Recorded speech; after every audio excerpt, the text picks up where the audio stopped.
America's wireless company. Visit puretalk.com for details. COVID-19 has cast a spotlight on the stark inequalities that drive poverty. The poorest communities in the U.S. and around the world are suffering the most.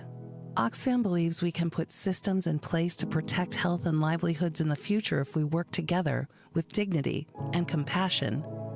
Learn how you can help offer safety to the most vulnerable and fight for a more resilient future at oxfamamerica.org. Sponsored by Oxfam America. Fellas, if you're not feeling the same energy anymore, testosterone therapy, or TRT, may be the answer. Look for personalized treatment like you'll get with the experts at Low T Center. Low T Center brings over a decade of experience. LowTCenter.com. Book your appointment today. Coming up in 2 minutes from the Technology Recycler Studios, what's going on with the rain and wind today in Indiana? Who from Indiana will be attending President Trump's speech tonight? What critics of Governor Mike Braun's property tax ideas had to say on Monday. Those stories and much more coming your way after Fox News Radio. You are listening to 93 WIBC. WIBC HD1 Indianapolis. It's 9 o'clock. President Trump has done it again. I'm Dave Anthony, Fox News, imposing more tariffs on more imports that went into effect after midnight, north and south of the U.S. border. Fox's Alexandria Hoff details them from the White House. 25% on all imports from Mexico, 25% on Canadian imports as well. That would be 10% on Canadian energy, and a doubling of existing tariffs on Chinese imports, now at 20%. So Beijing was quick to turn around with a 15% tariff on American food products. Canada's promised tariffs up to 25% against more than $150 billion of American products. And Mexico's president just said she'll detail their retaliation of the tariffs on Sunday. Trump critics warn more tariffs will cause more inflation, but Treasury Secretary Scott Bessent downplays that, telling Fox. With the China tariffs, I am highly confident that the Chinese manufacturers will eat the tariffs. Prices won't go up. The U.S. is putting on hold all military aid for Ukraine after providing billions of dollars worth of weapons and ammo and other gear since Russia invaded. The pause comes days after President Trump's contentious meeting with Ukraine's President Volodymyr Zelensky. He said he thinks the war's going to go on for a long time.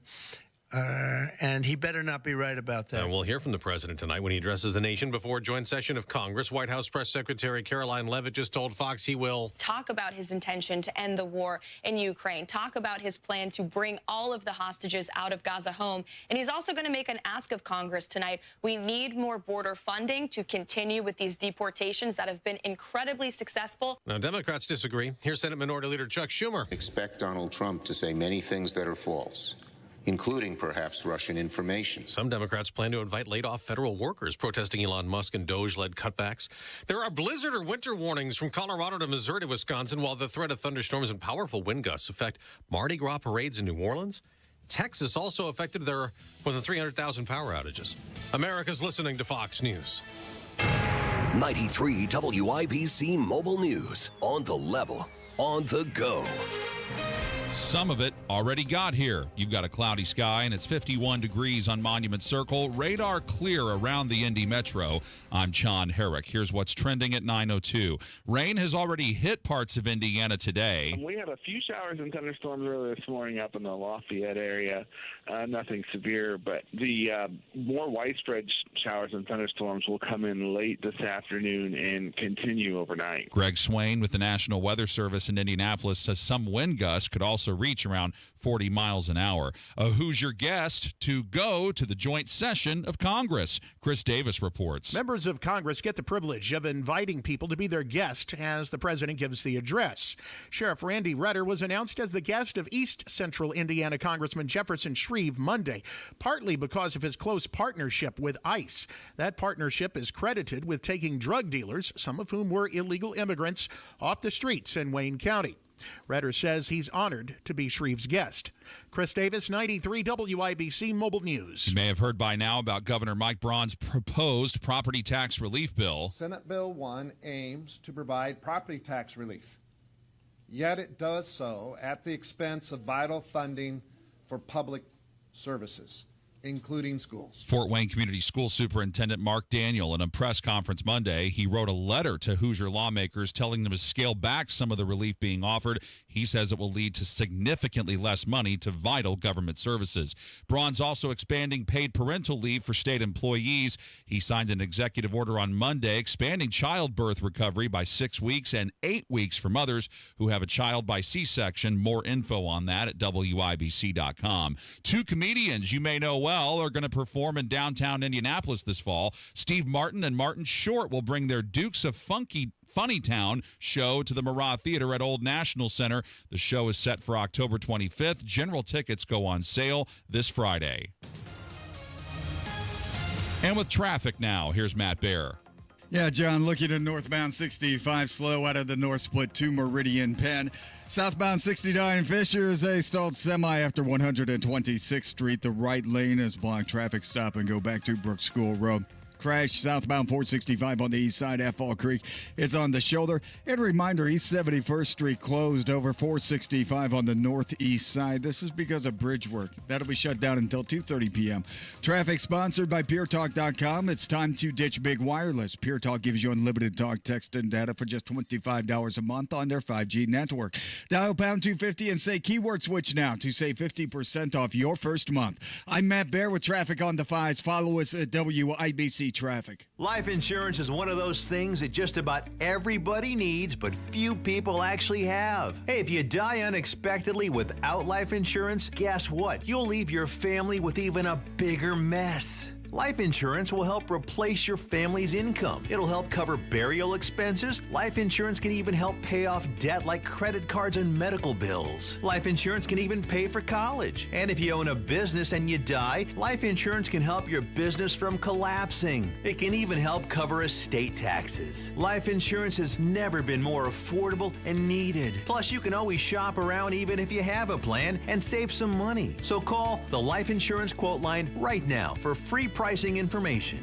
800-917-8730. 800-917-8730. 800-917-8730. That's 800-917-8730. Go where the pros go. Drexel Interiors. For 1951 cabinetry, visit Drexel's Kitchen and Bath Design Centers at 146th and River Road, North Shadeland, or drexelin.com. The forecast from the American Standard Heating Weather Center. Cloudy with some rain developing later this afternoon into the evening. Could be moderate to heavy at times. Incredibly breezy and mild today with highs right around 61. I'm Wish TV Storm Tracking meteorologist Tara Hastings for 93 WIBC. And I'm John Herrick on the level, on the go, and on WIBC.com. 9:06, time for Kendall and Casey.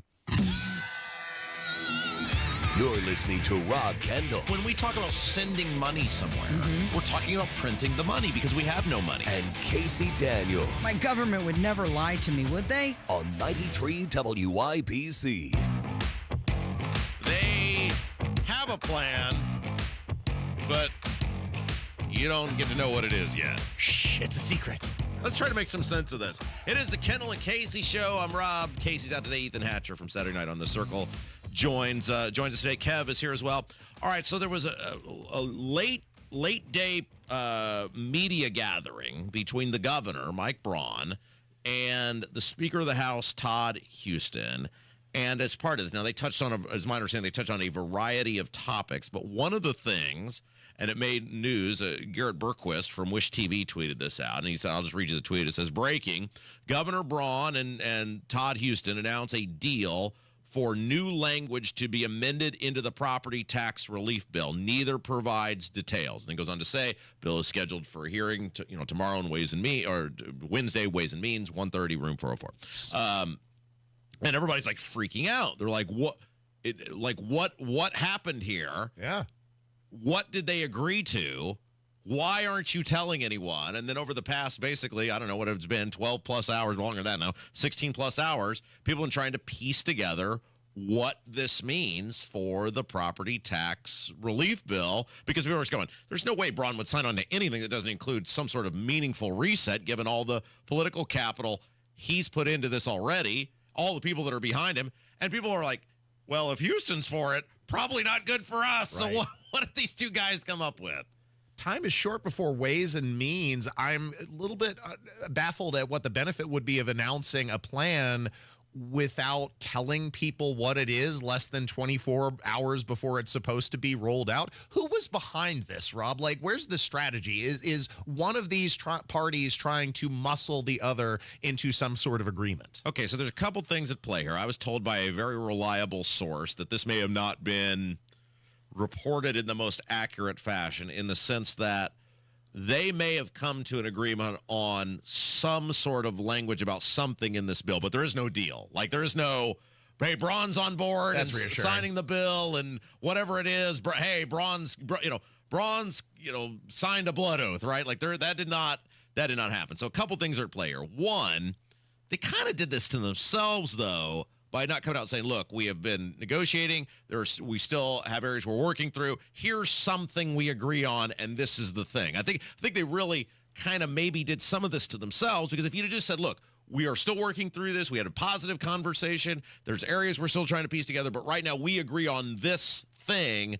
Because then when you don't say that, it leads to all sorts of media speculation. All I can say is whatever comes out of this agreement had better be meaningful in advance of the property tax reform rally on March 17th, because potentially this is getting ready to pour gasoline on the fires of indignation if they come forward without at least resetting the levels to 2021. This is the bare minimum, entry-level property tax reform. Yeah, and that's why I told people yesterday on social media. I said, there's no way, and I was right, and went to the source, and I got very direct kind of what took place yesterday.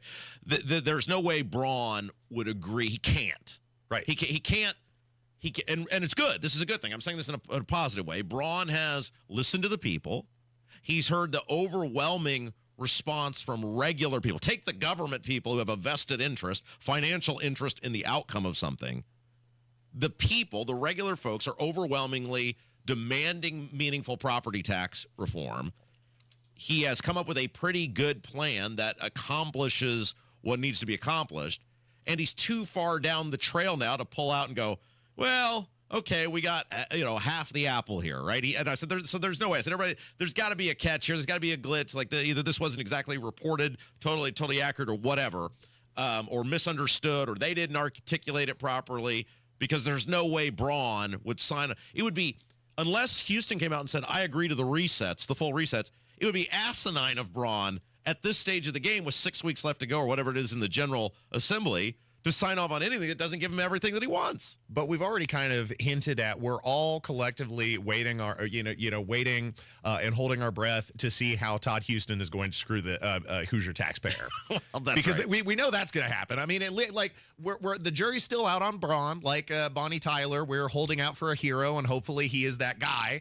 But we know that Houston is kind of a stinker and is probably going to sabotage this thing. What form that takes remains to be seen. I like that. That's a great description of Todd Houston. Kind of a stinker. I like that. Kind of a stinker. So, I think they did this to themselves by not being more transparent on what that is. And by the way, I've never heard this where they make some big announcement at a press conference and they're like, yeah, we're not going to tell you what it is, though. I mean, that was not a good way to handle that. No. And not very transparent. But everybody just needs to settle down. I was told directly from people who know what's going on that there was no deal, no blood oath, no, this is over, pack up and go home. That has not happened in any shape, form, or fashion, which brings us to later today, Ethan. We have a very fabulous guest, 11 o'clock. Oh. The great Mitch Daniels is going to join us. Yeah. And the focus of our conversation today is going to be about the incredible thing that he was able to accomplish in 2008, and then obviously put in the Constitution in 2010, which were the property tax caps, which for a very long time provided meaningful property tax relief for much of the state of Indiana until these assessments got totally out of control. So we're going to ask him, why did you do this? What were you responding to? How were you able to? Because this is the big thing now for Braun, right? He's got a coalition build. He's got to cobble together 25 people in the Senate, and he's got to get 51 people essentially in the House of Representatives to agree to this bill reset thing. And so Right now, he's got 3 in the Senate based on the vote.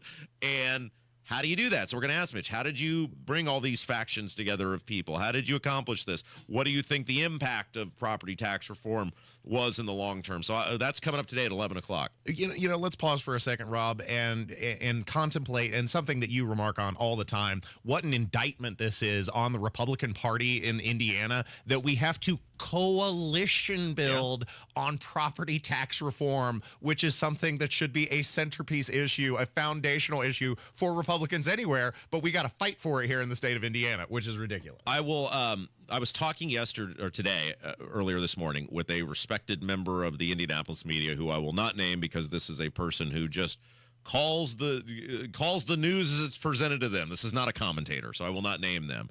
But this person who covers the General Assembly and covers the State House regularly, and we were talking about this property tax bill, and he was saying, this is a person who hears all the sides of this, all the arguments. This person said, it is amazing the crap that these local government people are throwing out right now. And he says what's even worse, and again, this is a person who sees it all, and I would say this is a person who could be swayed one way or another, and this is someone who does the news directly. So it is amazing the crap that these lawmakers are throwing out, right, or that these local government people are throwing out right now at these lawmakers. And he said what's even more amazing is, and we have talked about this, that none of these lawmakers are publicly pushing back on this. Like nobody is saying, you're not firing any police in Carmel. You're not firing any firemen in Carmel. There's not a single solitary snow plow that isn't going to operate if we do this.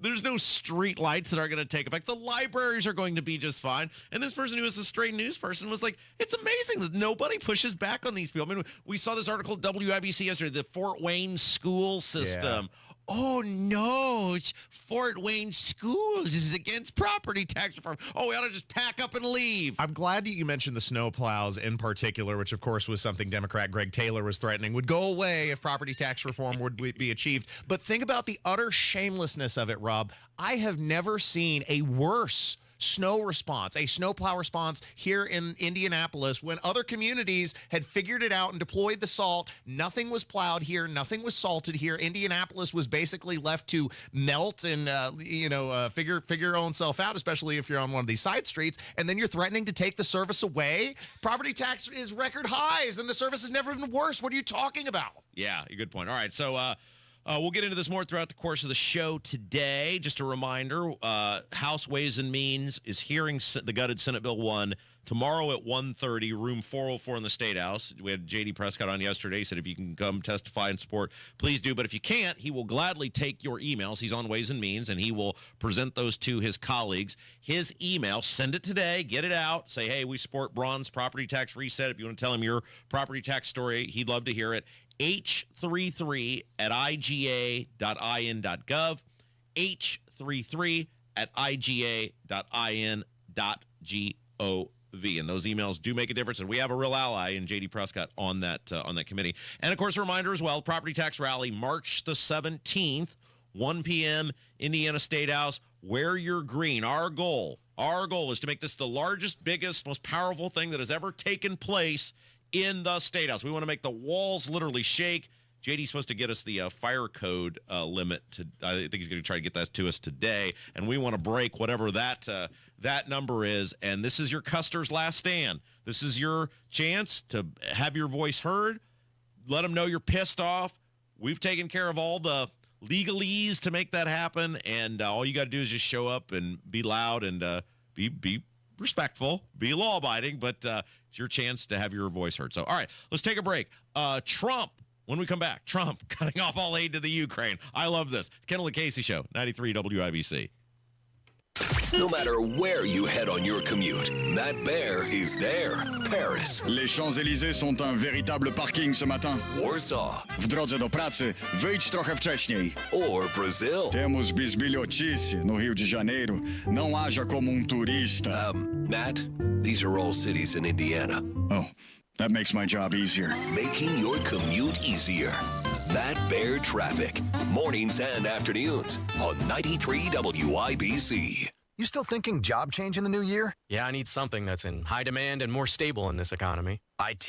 Yeah, cybersecurity, maybe even AI. That's what I did. Really? How? Went to My Computer Career. You don't need any prior experience, and you could start your new career in a matter of months. A lot of IT pros go to school there, too, to level up. Sweet. Are classes online or on campus? Both. Wow, I'll check it out. Thanks. Make this your year. Take the free career evaluation now at mycomputercareer.edu. Financial aid is available for qualified students. Matt Bear here. Those heavy spring rains are right around the corner. Make sure you're ready for them with a free roof inspection from my friends at Cochran Exteriors. Notice a musty smell inside your attic, shingles curling, or have a leaky problem area? It's time to get it done. Call Cochran Exteriors for a free, no obligation consultation with options to meet your budget with a lifetime workmanship warranty. Get scheduled now before the spring brush. Visit CochranExteriors.com. Pat Sullivan here with Michaela of Michaelis. If you have water damage, why should you call Michaelis? Michaelis is a local family-owned Indianapolis company with 39 years experience. On call 24/7, 365. We are IICRC certified and will restore your space to pre-loss condition or better. And we work through the entire insurance process on your behalf to make it easy. Water, storms, fire, and mold. Life happens. Michaelis happens to help you through it. Text or call 844-FIX-INDY. I will never forget the day we found out my brother needed a heart transplant. Sure, you hear about people needing an organ sometimes, but it doesn't feel real until you're the one waiting. I tell you, we're just thankful. God answered our prayers. But my brother wouldn't be alive today without that transplant. That's why I signed up to be an organ donor at the BMV, because I want to be the answer to someone else's prayers. Sign up to be an organ donor. Say yes the next time you're at the BMV. Health gives you the ability to love more, feel more, be more. Health gives you the ability to live an extraordinary life. Because every day, no matter the challenges, is a chance to breathe, laugh until your belly aches, cry because you care so much, and experience everything that makes your life truly extraordinary. For 150 years, Franciscan Health has been there, watching extraordinary lives unfold. Love your extraordinary life. One of life's greatest mysteries has finally been solved. Who let the dogs out? Spruce, spruce, spruce. It's Spruce, the new hard-working, worry-free weed and grass killer that's safe for use around people and pets. When used as directed, spray the leaves for visible results in just 1 hour and dead weeds in just 1 day. You spray, they play. Weeds die by the next day. Find Spruce wherever weed killers are sold. Hey, this is Spencer Thompson at Thompson Furniture and Mattress in Columbus. Ready for better sleep? Now is your chance during the March mattress sale. Tempur-Pedic, Stearns & Foster, King Coil, Bed Gear, and Nectar mattresses, you can save up to $800 with up to 4 years interest-free financing. And don't forget, Thompson Furniture delivers for free. Hurry! Sale ends Monday only at Thompson Furniture and Mattress in Columbus. My quality of life is so different, but one of the first things that I noticed was my breathing. I don't ever remember being able to breathe like that.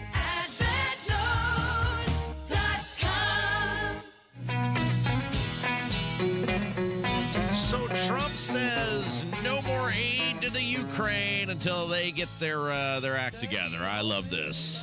Kendall Casey Show, 93 WIBC. Of course, we spent a lot of time talking about that just disastrous press conference. Well, disastrous for Zelensky. I thought Trump was great and Vance. And so now Trump has said that we are cutting off the aid to the Ukraine until, quote, the Ukrainians show a commitment to good faith peace negotiations. And I like that. Good riddance. I mean, the United States is the single largest contributor to the Ukrainian defense, and nobody is disputing that they have the right to maintain their national sovereignty and defend themselves against Russian incursion. Nobody's disputing that. But why does the United States, in particular, have to fund their freedom-fighting expedition in perpetuity when we've already given them, by some estimates, at least $180 billion, possibly up to $300 billion? We've given them tanks. We've given them planes. We've given them missiles. We've given them bullets. We've given them everything but boots on the ground, and they still haven't been able to make significant progress, and it seems like Zelensky is trying to set the terms of engagement here. No, screw off, you little pissant. Yeah, I've never understood this. Casey and I have talked about this quite a bit. Why we just defaulted to be team Ukraine. Like, it's not as though Ukraine has a strong background in supporting the United States of America. Like, and just the people don't want to say this out loud, but the honest assessment is we have a vested interest in getting along with Russia. There's international terrorism, energy, all sorts of things where we're screwing ourselves by being essentially in some sort of proxy war with Russia. Russia's been a great partner in fighting terror, like in around the Middle East. But that said, I think part of the reason why we have been invested in Ukrainian defense is because America does bear a certain amount of responsibility in the fact that there was a military conflict there at all. Let's not overlook the fact that when pressed by the American press in a press conference, Joe Biden at the time said that the United States would not respond militarily if an incursion from Russia were to happen. And then he essentially gave them permission to invade, which is actually what did happen. Which is why one of the reasons he elevated himself to number 2 worst president on your all-time list. It was a real coalition building exercise Biden did to get to number 2. Okay, so Eric Swalwell, you remember him. Oh, yeah. The fart guy. Yeah, he farted on TV, and then he was also banging the Chinese spy. Yeah. Now, what was her name? Fang. Kevin and I were having this conversation off air, and that was, it's pretty amazing that the guy had regular relations with a Chinese spy, and that's not the most embarrassing thing he's ever done. Kevin and I both agree. Where are you at on the? Kevin and I both agreed the farting on TV is more embarrassing than having an interpersonal relationship with a Chinese spy. I concur. The Chinese spy could have happened to anybody, especially. I mean, look, they're by design to be appealing. Like, they are going after you, so that's the goal. But farting on TV, like, not only was it like a audible fart, but it was a loud fart, a long fart, a wet fart. That's embarrassing. Ethan with the play-by-play. Okay, so I get asked this all the time by people. It's amazing things people are interested in, and they have asked me, now, have you ever had this where you're on the air and you feel the need to do something? Has that ever hit you, the urge, while you're broadcasting on the air, where you have to do it? No. All the years you've been broadcasting? Well, we always plan ahead, you know? Well, I know, but I mean, sometimes, the human body doesn't operate. You've never had that where you're like, I got to get this. The only time that would happen is like if I were sick, and I've never been sick while broadcasting. Yeah, okay. So, it's not a good feeling. And so, I mean, I'm not. If the guy Has this ever happened to you? Well, yeah, I mean, you've got to make do with what you got, though. Sure. Right. I mean, it's a real art to I don't mean to turn this into a play-by-play, right? But I mean, it's a real art to accomplish what you need to accomplish without letting the audience, hear it, because that would be very embarrassing, right? I mean, I would feel bad for this guy if he weren't just such a piece of garbage. Anyway, my point in all of this is he went on CNN, I think it was CNN, and he said that the ROI, return on investment, of our engagement in the Ukraine is the greatest ever in the history of our military. If you look around the world, our biggest economic enemy is China. Our biggest geopolitical enemy is Russia. In a matter of 3 years, without losing a single U.S. soldier, we have decimated their military and their economy. It's been the greatest return on investment for any military expenditure ever. And as far as the return on investment for soldiers' lives, it's infinity, because you can't divide zero. So, in terms of greatest return on investment ever, the Ukraine, the hundreds of billions we've spent on Ukraine, which the war has not been won, nor anywhere close to being won, was a greater investment than defeating the Nazis in World War II. This is always the con, Rob. This is always the con from the military-industrial complex. What's the motivation for involving ourselves in these forever wars? Why it's beneficial to the American economy. Think about all the people who are employed at these various military-industrial complexes, but building the planes, assembling the missiles, etc. Think about the money that is being pumped into the American economy by giving these military contractors American taxpayer dollars. Bull crap, man. It's the same con every time. All right, let's take a break. When we come back, Beckwith is going to join us. We'll find out the latest, what's going on behind the scenes with the property tax bill. We'll talk about the big rally. His office kind of coordinated all that for us coming up. It's Kendall Casey Show. Ethan's in for Casey, 93 WIBC. There she is, founder and CEO. High five. Dave can't stop celebrating with every business owner in town. All right, Baker Man, high five. He's sharing the excitement of big savings with the Comcast Business 5-year price lock guarantee. Up top, bike shop. Yeah. It's 5 years of gig speed internet. Quick, high five. 5 years of advanced security. 5 years. And 5 years of a great rate that won't change. Yeah, law partners. Chamberlain, Messelthorpe, Dubois. All from the company with 99.9% network reliability. Switch today and get the 5-year price lock guarantee. 5 years. It's back, but only for a limited time. Woo! Powering 5 years of savings, powering possibilities. Comcast Business. Can't forget you, voiceover guy. Ah, thanks, Dave. High five. Ends 3/9/25. Guaranteed rate applies to monthly service charge for new customers on qualifying internet bundle, excluding taxes and fees. Other restrictions apply. Hi, I'm Charlie Comer from Comer & Cross Premium Garage Floor Coatings. When your garage floor has stains, cracks, and pits, it makes your whole garage look bad. And a bad epoxy job looks even worse. Look, spring will be here on March 20th. For your best price of the year on your new garage floor, basement, or patio, and installation this spring, please call me now at 1-800-NEW-FLOOR. Guaranteed, a Comer & Cross concrete floor coating won't chip, crack, or show tire lift like epoxy or paint ever. In one day, we make it so easy. We move your stuff out for you. We fix the cracks and pits perfectly.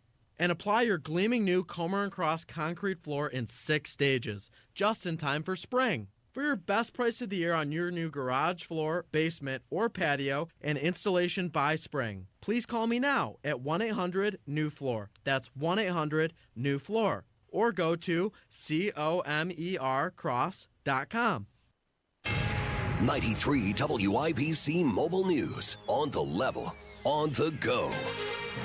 Rain is the precipitation you'll see today across Indiana. In fact, it's moving through northern Indiana right now. 53 degrees in downtown Indy. Today's high 62. I'm Sean Herrick. Here's what's trending at 9:30. You might get some light snow flurries Wednesday. And how about your Thursday travel? Well, we're not expecting much travel impacts this time since the ground will be warm from this warm air. I wouldn't rule out a few slick spots early Thursday morning on maybe bridges and overpasses. Chad Swain with the National Weather Service in Indianapolis says you can expect temperatures to be in the 50s and 60s at the end of this week and into next week. A fight, shots fired, and someone killed. That's what Lawrence police say happened this morning in a neighborhood right by East 46th and North Post Road. The man died at the hospital. Police have detained one person. President Trump's 25% tariffs on goods from Mexico and Canada are now in effect. Canada and Mexico are expected to impose retaliatory tariffs on U.S. goods. Trump also imposing another 10% tariffs on Chinese imports, in addition to 10% tariffs enacted last month. The president will speak tonight at 9. And your opening bell report on 93 WIBC, brought to you by Absolute Wealth Management, LLC. So far, the Dow is down 162 points to 43,085. The S&P 500 is down 39 points to 5,822. And the NASDAQ is down 125 points to 20,341. I'm Sean Herrick, on the level, on the go, and on WIBC.com. From a fast break to recovery, Indiana hospitals are here for every Hoosier, regardless of their ability to pay. That's why we're teaming up with legislators on a winning playbook to lower costs and protect access to care across our communities. Because good policy doesn't leave anyone on the sidelines. Learn more at HoosierLifeline.com. That's Faber's B-Window. Trust me. Call B Window for all your home improvement needs. From windows, doors, siding, to bathroom remodeling, the B team is happy to help you invest in your largest asset, your home. This month only, receive $400 off per window, $850 off per patio or entry door, with 2.99% financing. Proud to be employee owned. Call today or visit bwindow.com. That's Faber's B-Window. Trust me. Are you thinking this year I want to look and feel better and get my hair back? We Grow Hair Indy can help you do just that. I'm Rob, and I got my hair back at We Grow Hair Indy.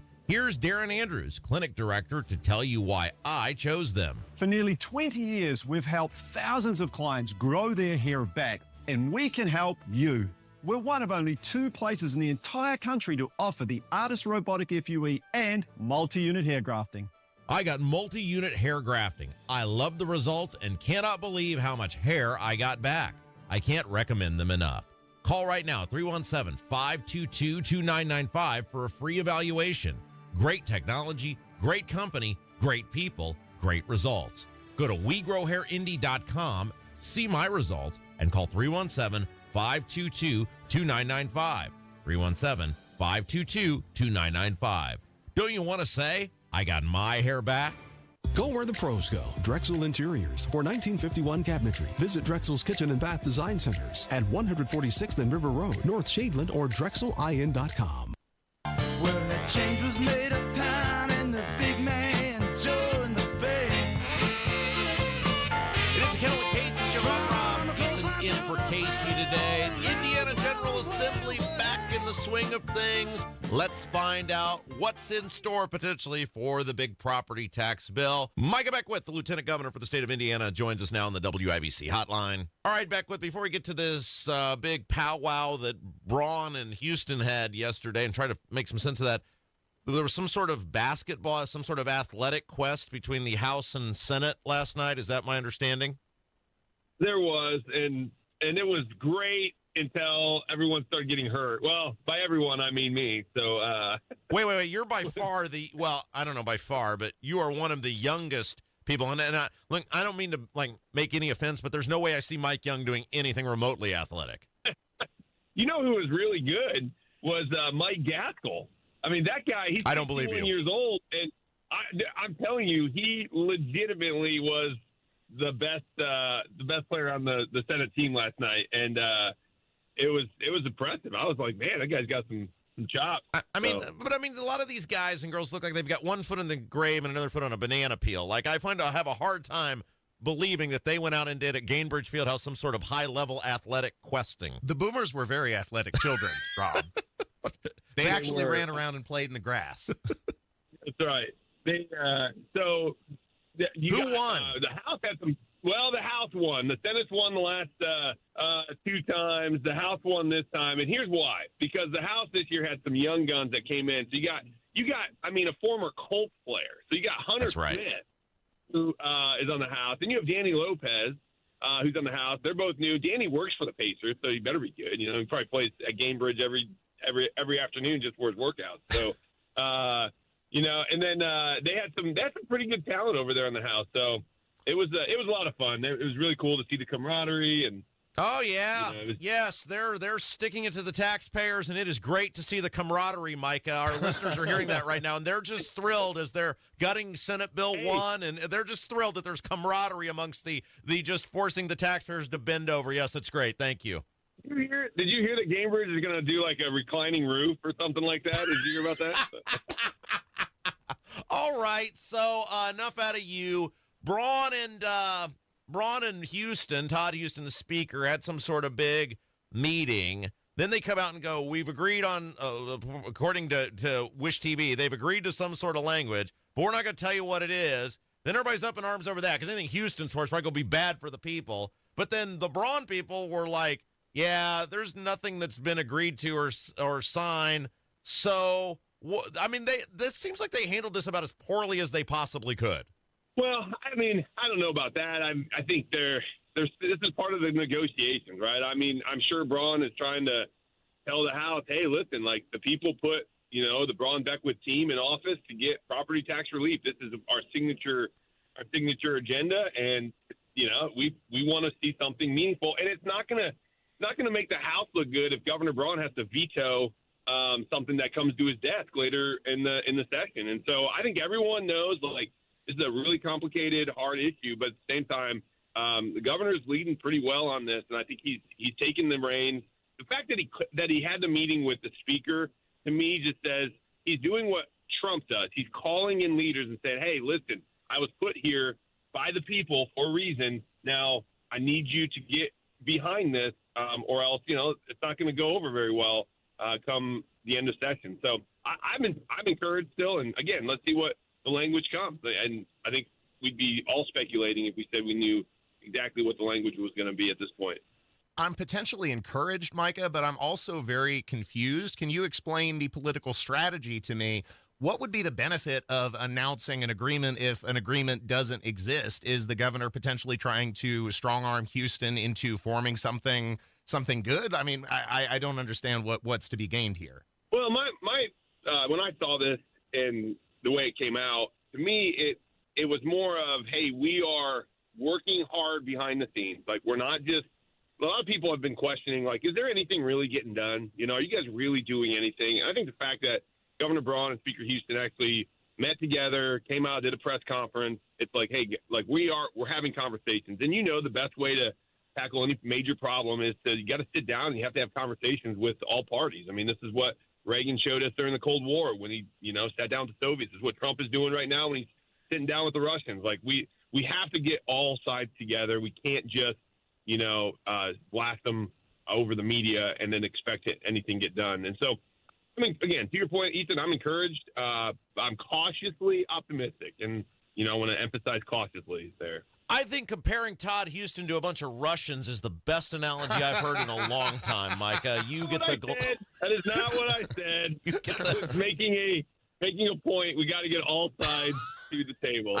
Perfect. In fact, I'm going to steal that, and I'm just going to play it on a loop. Okay, so big deal. We got to say something nice about you and your people, mainly your people, that you guys have put together the because, I'm good at getting people to go to things. I'm not good at any sort of actual work involved in that. And your people are the people who put together the legalese to make sure we were in compliance for the property tax rally coming up March the 17th at 1 p.m. Yeah, that's right. It's going to be a great rally. We're excited. Wear green.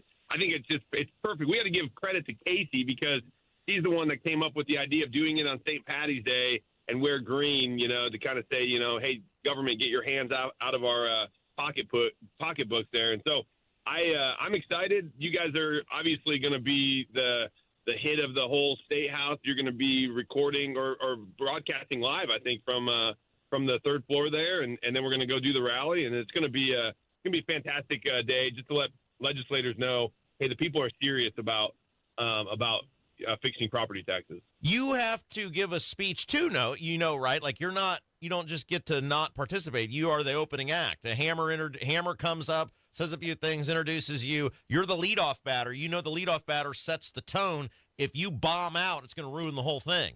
Well, or it's kind of the opening act at a Bruce Springsteen show where no one really cares because everyone's in line getting beer, and so and then by the time they get to their seats, then Rob Kendall's on stage speaking. So that's kind of how I see this going down. So I got the easy one. So we had J.D. Prescott on yesterday, and he's on Ways and Means, and he has really been helpful, and he agreed to present the emails that everybody sends, h33 at iga.in.gov if you'd like to have your email be a part of the process tomorrow for the Ways and Means hearing the property tax bill, h33 at iga.in.gov. That's J.D. Prescott's email. He will send those, or he will make sure that the colleagues read these. But can you talk about this for a minute? Because I think people got kind of downhearted after the Senate gutted Senate Bill 1 because people put a lot of effort into that and they felt like they weren't listened to. The things like the property tax rally, they can make a huge difference in how this thing ends up at the very end. That's right, they can. So what happens is the language of both the Senate and the House bill has to be the same before it goes to the governor's desk. And so if it's not, and most of the time on complicated bills like this one, it won't be the same. Then it has to go to what is called conference committee, where there's just basically a handful of legislators that get together and basically make the deals to where the language then becomes the same. And that's really where things happen. And that could be within the last few days of the session. It could be within the last week of the session when that happens. And so there's a lot that has to kind of still play out. And I would say if you want to ask about what's the most important time frame in SB1, it's going to be when it gets to conference committee and it gets hashed out by those few legislators. So it's important to know who the legislators are that are going to be the conferees, and it's important to really let your voice be heard in that moment so that people know, hey, we want you to do this and not just water it down and get away with some watered down language. Did you seriously get injured in the basketball game last night? Or are you just old and just lazy? No, okay. So I did. No, I for real did. So I stretched for like at least an hour before this. Like I was like, I haven't played ball for a while. I played in high school, but it's been a while, since. But I'm pretty active. I run and do things like that. But I just know basketball is kind of a little bit different kind of a tension that you put on your muscles. So I stretched a lot. And I was warming up, felt good. And even Senator Bray put me on as a starter, which I was one of the starting 5. So wow. I was like, oh wow, look at this. So they play to win. Like really this is competitive. They're not just screwing around. They want to win. They want to win. Oh, this is very competitive. And so I was like ready. And within the first minute and a half, I go for a ball, and as I'm diving for this ball, that's a loose ball on the court. It feels like somebody takes a baseball bat and hits the back of my leg, like my foot. And I go to get up, and my foot is just like, feels like I'm walking downhill. And I'm like, oh, man. And so I go over. I have the medics look at it, and they're like, hey, we think it's a really bad Achilles pull. Thankfully, I didn't tear it. They said if you tore it, you wouldn't be walking right now. But they were like, yeah, it's pretty So I'm nursing this morning. I'm hobbling through, like, dropping my kids off at school and getting down through the state house and, hobbling through the state house. It's like, oh, my gosh, getting old. All right, well, we got to wheel you up to that podium. You're speaking to that property tax rally, so no weaseling out of that. Micah Beckwith, thank you. Hey, thanks, guys. Have a good day. Yeah, it's Kendall Casey Show, 93 WIBC. Hammer and Nigel Show, 3 o'clock this afternoon. We're going to tailgate ahead of the big Trump speech. Jeff Boggs is going to be here, and maybe some caller roulette. 93 WIBC. Think of everything you do to provide for your family. A home, food on the table, healthcare, vacations, and saving for your kids' education. It's all good as long as you're alive, but it's only a drop in the bucket of what they'll need if you die without life insurance.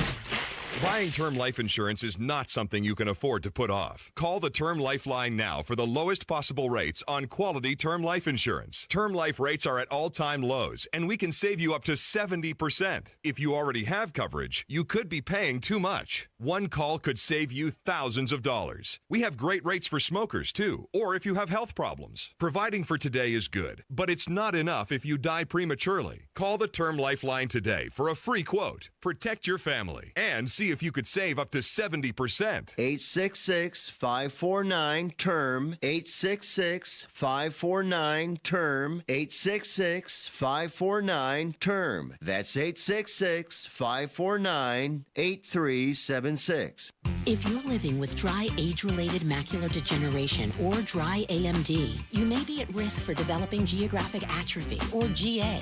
GA can be unpredictable and progress rapidly, leading to irreversible vision loss. Now there's something you can do to slow it down and get it going slower. Izervay is proven to slow GA progression. Izervay gets GA going slower. Izervay or avacincaptad Pagel is a prescription eye injection used to treat GA. Don't take it if you have an infection or active swelling in or around your eye. Izervay can cause eye infection, retinal detachment, or increased risk of wet AMD. Izervay may temporarily increase eye pressure. Your vision may be impaired after an eye injection or exam. Don't delay. Ask your doctor about Izervay today. Izervay gets GA going slower. Visit Izervay.com. That's IZERVAY.com. Dents happen. There's a whole lot of stuff that can mess up the look of your vehicle. Don't paint your car. Go PDR with Kill a Dent Removal. PDR is paintless dent removal that saves your factory finish and is way less invasive than traditional body shop repairs. And it's faster too, sometimes same day. Google Kill a Dent Removal and check out the reviews and photos. Then schedule your repair. Hail baseballs, kids, fender benders, shopping carts, flying cows, angry X's, and anything else that leaves dents. Don't paint your car. Go PDR with Kill a Dent Removal.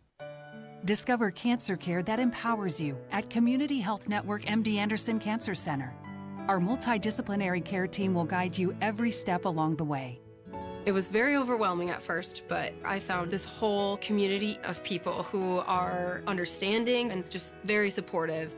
So I have a lot of thankfulness and gratefulness for who I am through this and after this.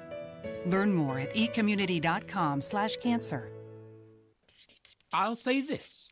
There are no entries in the Hoops Fan Hall of Fame who didn't show up to the game. Yes, you in the back. Professor, March Madness is coming to Indianapolis. Are we ready? You prepared to bring the fight? Give it 110 from tip to the final buzzer? Oh, you're ready. The NCAA Sweet 16 and Elite 8, March 28th and 30th in Indianapolis. Buy your seats today at ncaa.com/MVB tickets. Class dismissed. Kendall and Casey. I'm a young, up-and-coming professional. We are people who want to work. We want to engage. We don't want to be freeloaders. And yet, it makes it very hard for young people to actually do that. Kendall and Casey, 9 till noon on 93 WIBC. Young people love Trump. And I gotta find out why this is. Looks like I got two young people in here with me. It's Kendall and Casey show, 93 WIBC. Casey's out today. Ethan Hatcher from Saturday Night on the Circle joins us. Kev is here. You are both under the age of 40, correct? Yes. Yeah. Fortunately. You're a few both- more years. You're still substantially under the age of 40. Yes, I will be turning 33 later this year, but it is coming up faster than I would like. And Kev's a baby. He's still got a 2 as his first. Yeah, I'm 29, but I'll be 30 in 2 months. Okay, so this is a Rasmussen poll, and it said 60%. So it's a legitimate poll, so it's not like your cousin Frank or whatever. Did you say it was a ragamuffin poll? Yes, a ragamuffin or Rasmussen, one of the two. Show that voters, 60% of voters between the ages of 18 and 39 approve of Trump's job performance, including 35% who strongly approve. That's a staggering number for young people on how they feel about a Republican. I am not overly surprised by this because I started seeing this appearing in meme culture all the way back in like 2015. Meme culture, online meme I thought culture. you said meme culture. I was better meme. known as our program. But then also you got to think over the last decade, a lot of these young kids have been told that they are utterly trash, especially if they are white, straight, and male. Yeah. You are the root of society's ills and problems. They have been overlooked. They have been denigrated. They have been politically targeted, and they are fed up and they've had enough. Donald Trump represents the antithesis to all those things. So for him to be popular doesn't overly surprise me with that demographic. Yeah, is the other thing, too, and I was thinking about this driving in today, because this number just is, I mean, it is a staggering number for a Republican. If you look at how young people have traditionally viewed Republicans, is part of it, too, because the people that would be ages 18 to 39, there's a good chance they are the children of, now you could be a children of a boomer, still, certainly, on the upper side of that scale. But a lot of these people now are children of Gen Xers. And you were told their whole lives how Gen Xers love the 80s, right? The 80s were the best, the greatest decade. We rocked the world. And in a weird way, Trump has sort of staked his presidency on hearkening back to, hey, things were better back then. Hey, we can recreate what we had back then, or at least the feel of the country was back then.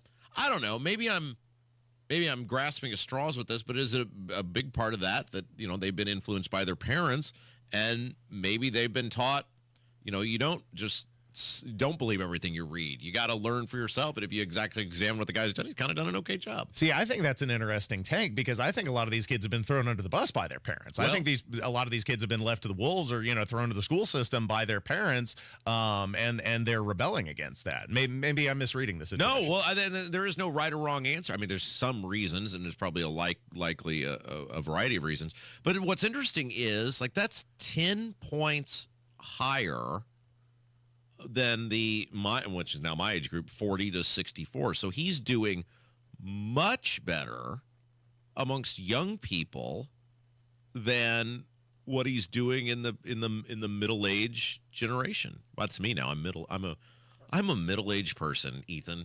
See, I don't ever get old, Kevin.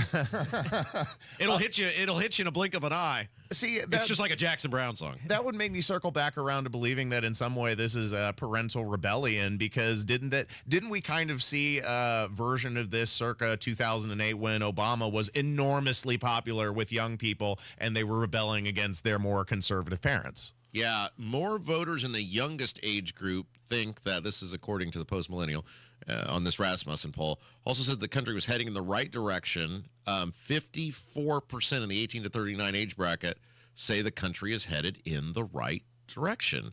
And that's fascinating because you hear all of these things like that Republicans did under Trump. Oh, he put these Supreme Court justices on and they overturned Roe versus Wade, and you know, Trump's an ist and he's a foe, but clearly they're not buying it. Young people are not buying that Trump is this, you know, boogeyman in a suit, and they're kind of happy with the direction of America. Because they've been inoculated. The more that you use those words and those insults, and the more lightly that they are thrown around, the less value and impact overall they have. Yeah, I think the economy is more on their mind now too. Yeah. Just because they're suffering, you know, in debt. That's a good point. Yeah, and as a part of that, because young people have so much access to information.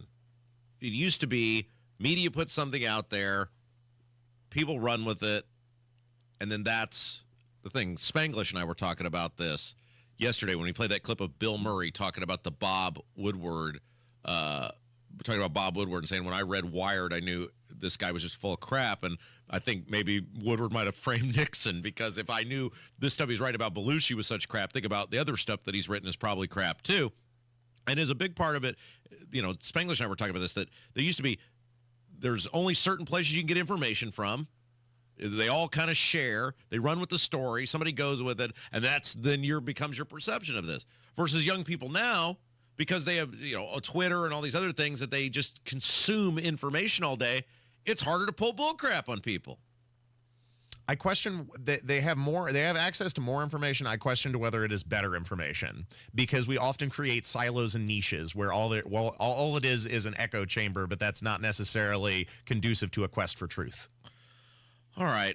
We got a big rest of the show left. Coming up next hour, we got a great True Crime Tuesday. Karen Conti. This is maybe the best guest we've ever had. Karen Conti was John Wayne Gacy's death row appeals attorney, and she's going to be with us to talk about what it was like to meet and interact with John Wayne Gacy. That's coming up 11 o'clock hour. We got Mitch Daniels is going to join us to relive the great property tax fight of 2008.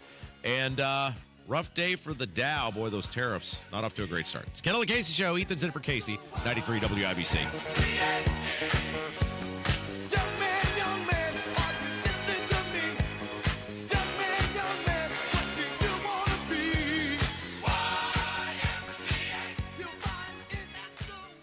Christine said, I highly recommend this company. They did my garage floor and I absolutely love it. I'm planning on having them do my patio in the spring. Don't wait. Call them today, 317-751-9070. That's the number for Galaxy Concrete Coating. They can turn any concrete surface into a much better space. Find them online, galaxyconcretecoatings.com, or call them 317-751-9070. Attention! If you owe money to the IRS, this is an urgent message. The IRS is cracking down by sending out collection letters, garnishing paychecks, seizing bank accounts, and putting liens on homes and businesses. They call it enforced compliance, and you better watch out, because penalties and interest on unpaid taxes compound daily, making it even harder to get out of debt. Don't let tax debt destroy your life. You need to call Optima Tax Relief, America's #1 tax resolution firm. They're experts in taxpayer assistance programs that can save you thousands if you qualify. A+ rated by the Better Business Bureau, Optima's resolved over $1 billion of tax debt for their clients. Let them fight on your behalf, helping to put your tax problems to rest. Call the tax professionals at Optima now for a free consultation. Call 800-367-6289. 800-367-6289. 800-367-6289. Optima Tax Relief. Some restrictions apply. For complete details, please visit OptimaTaxRelief.com.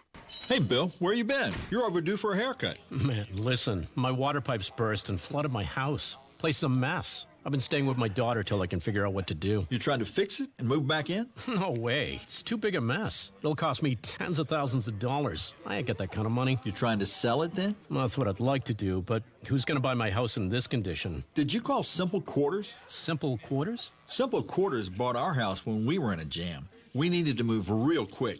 They closed fast and gave us cash. Simple Quarters will buy in any condition? That's right. They buy as is. You don't have to repair anything or clean anything out. It's simple. What do I have to do? Just call them. They'll do a quick walkthrough, then they'll make you an offer. Simple Quarters is a local Christian company that loves to help people in difficult situations. Call Simple Quarters at 317-900-HOME. That's 317-900-HOME. Check us out at simplequarters.com. Cold weather brings hot savings at Tom Roush Lincoln. Select 2024 Lincoln Navigators now $12,000 off and get 0% for 72 months. How about an all-new 2024 Lincoln Nautilus now $6,000 off with rates starting at 4.9% for 60 months. So get in on those hot savings at Tom Roush Lincoln in Fishers. Lincoln Navigator MSRP 104,825. Lincoln Nautilus MSRP 61,695. Offers going on now. Subject to credit approval. See dealer for complete offer details. It's time to throw your overpriced big wireless contract overboard. With a qualifying plan, you can choose an iPhone 14 or a Samsung Galaxy for $0. Pure Talk's U.S. customer service team will make the switch in as little as 10 minutes. No hassle, no gimmicks, just honest-to-goodness wireless price right. Dial pound 250, you say the keywords Pure Talk, claim your new iPhone or Galaxy with a qualifying purchase from Pure Talk, which is America's wireless company. Visit puretalk.com for details. The financial advisor industry is a flawed system. Find out how to fight back and protect your retirement on Expedition Retirement. Sunday mornings at 7 on WIBC. The Attorney General's office wants to put your money back in your pocket. Visit indianaunclaimed.gov and search for yourself, your loved ones, or your business. It's fast, easy, and free. Coming up in 2 minutes from the Technology Recycler Studios, why the Indianapolis Animal Care Services leadership situation is in flux at the moment. What police say happened in Lawrence this morning. Debate over property taxes in Indiana continues. You'll hear who's against Governor Braun's plan. Those stories and more after Fox News on 93 WIBC. WIBC HD1 Indianapolis, and it's now 10 o'clock. Canada and Mexico and China respond. I'm Dave Anthony, Fox News. To the tariffs that went into effect after midnight. 25% on Mexican imports, the same on Canadian goods, but 10% on energy from Canada. Another 10% on Chinese imports. Treasury Secretary Scott Bessent, who downplays inflation worries, tells Fox. We are going to rebalance the economy. We're going to bring manufacturing jobs home. Fox's Madeline Rivera reports. In response, China is slapping tariffs of up to 15% on a wide range of farm exports from the United States. Canadian Prime Minister Justin Trudeau is also imposing 25% tariffs against more than $150 billion of American products. Mexico's president, who says there's no justification for the U.S. tariffs, plans to detail her retaliation Sunday. President Trump insists he aims to get those countries to stop the flow of deadly fentanyl into the U.S. Speaking of Mexico, the Supreme Court is about to hear a case right now deciding if that country has the right to sue American gun manufacturers. Wanting to hold them accountable for their products being trafficked into their country and used by drug cartel soldiers. Mexico's Foreign Affairs Ministry alleges those gun manufacturers have been letting that happen, though a U.S. District Court judge in Massachusetts dismissed that claim under laws saying firearms makers aren't liable for the activity of criminals using their otherwise legal products. Fox's Evan Brown, an appeals court overturned that judge, leading to today's Supreme Court hearing. The U.S. has paused all military aid to Ukraine after sending billions of dollars in weapons and ammo and gear since Russia invaded. This after President Trump's contentious meeting with Ukraine's leader Friday. Some Republicans oppose stopping the aid, but not GOP Congressman Mark Green, who tells Fox. I think what President Trump is doing is setting the conditions for the negotiation. Now, the president will talk more about ending the war and touting his entire agenda tonight when he addresses the nation right before a joint session of Congress. Some Democrats plan to skip the speech today after Senate Democrats blocked a House-passed bill that aims to ban transgender athletes from women's sports. America's listening to Fox News. 93 WIBC Mobile News. On the level, on the go. Finding the next leader may not be easy. Right now it is cloudy and 55 in downtown Indy. Some rain on radar in northern Indiana. I'm John Herrick. Here's what's trending at 10:02. The search for Indianapolis Animal Care Services next director just took a turn. Ryan Hedrick reports. Tabling just means they're not voting on it right What you're hearing is some chatter outside of the city-county council meeting Monday after Mayor Joe Hogsett pulled Kelly Diamond's nomination to lead the agency. City-county council Vice President Ali Brown said they got the news Monday just before the council meeting started. So as a way to eliminate the bill, we tabled it indefinitely, so that way we will not be hearing it at all. Weeks ago, people told councilors about cut volunteer hours and general mismanagement. Ryan Hedrick, 93 WIBC Mobile News. Gunfire in Lawrence this morning around 5:30. Lawrence police believe a man was shot while having an argument with another man. He was rushed to a hospital and did not survive.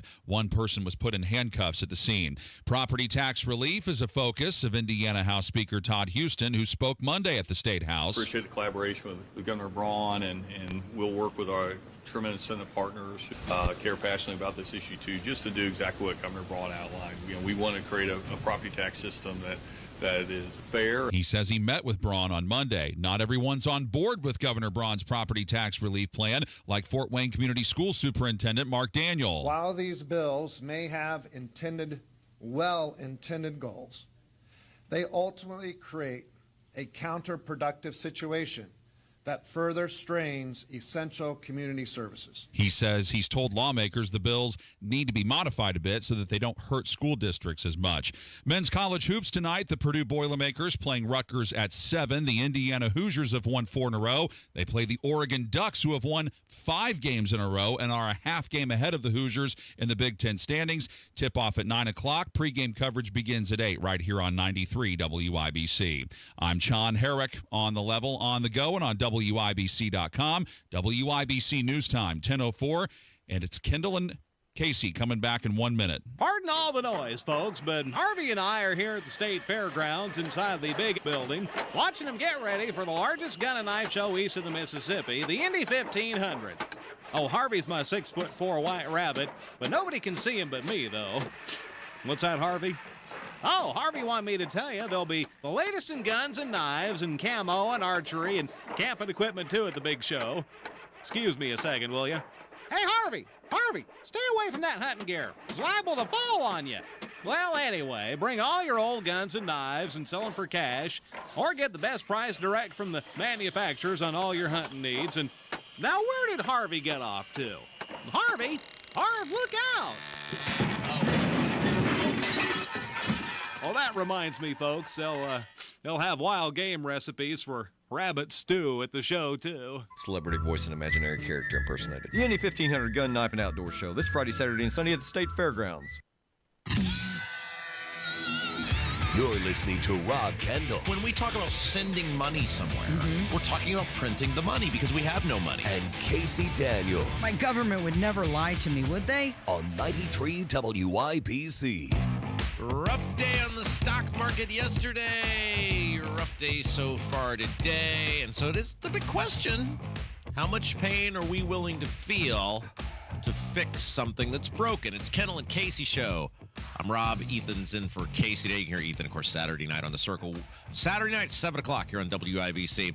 So the Dow was down, what was it, 649 points yesterday. That's 1.48%.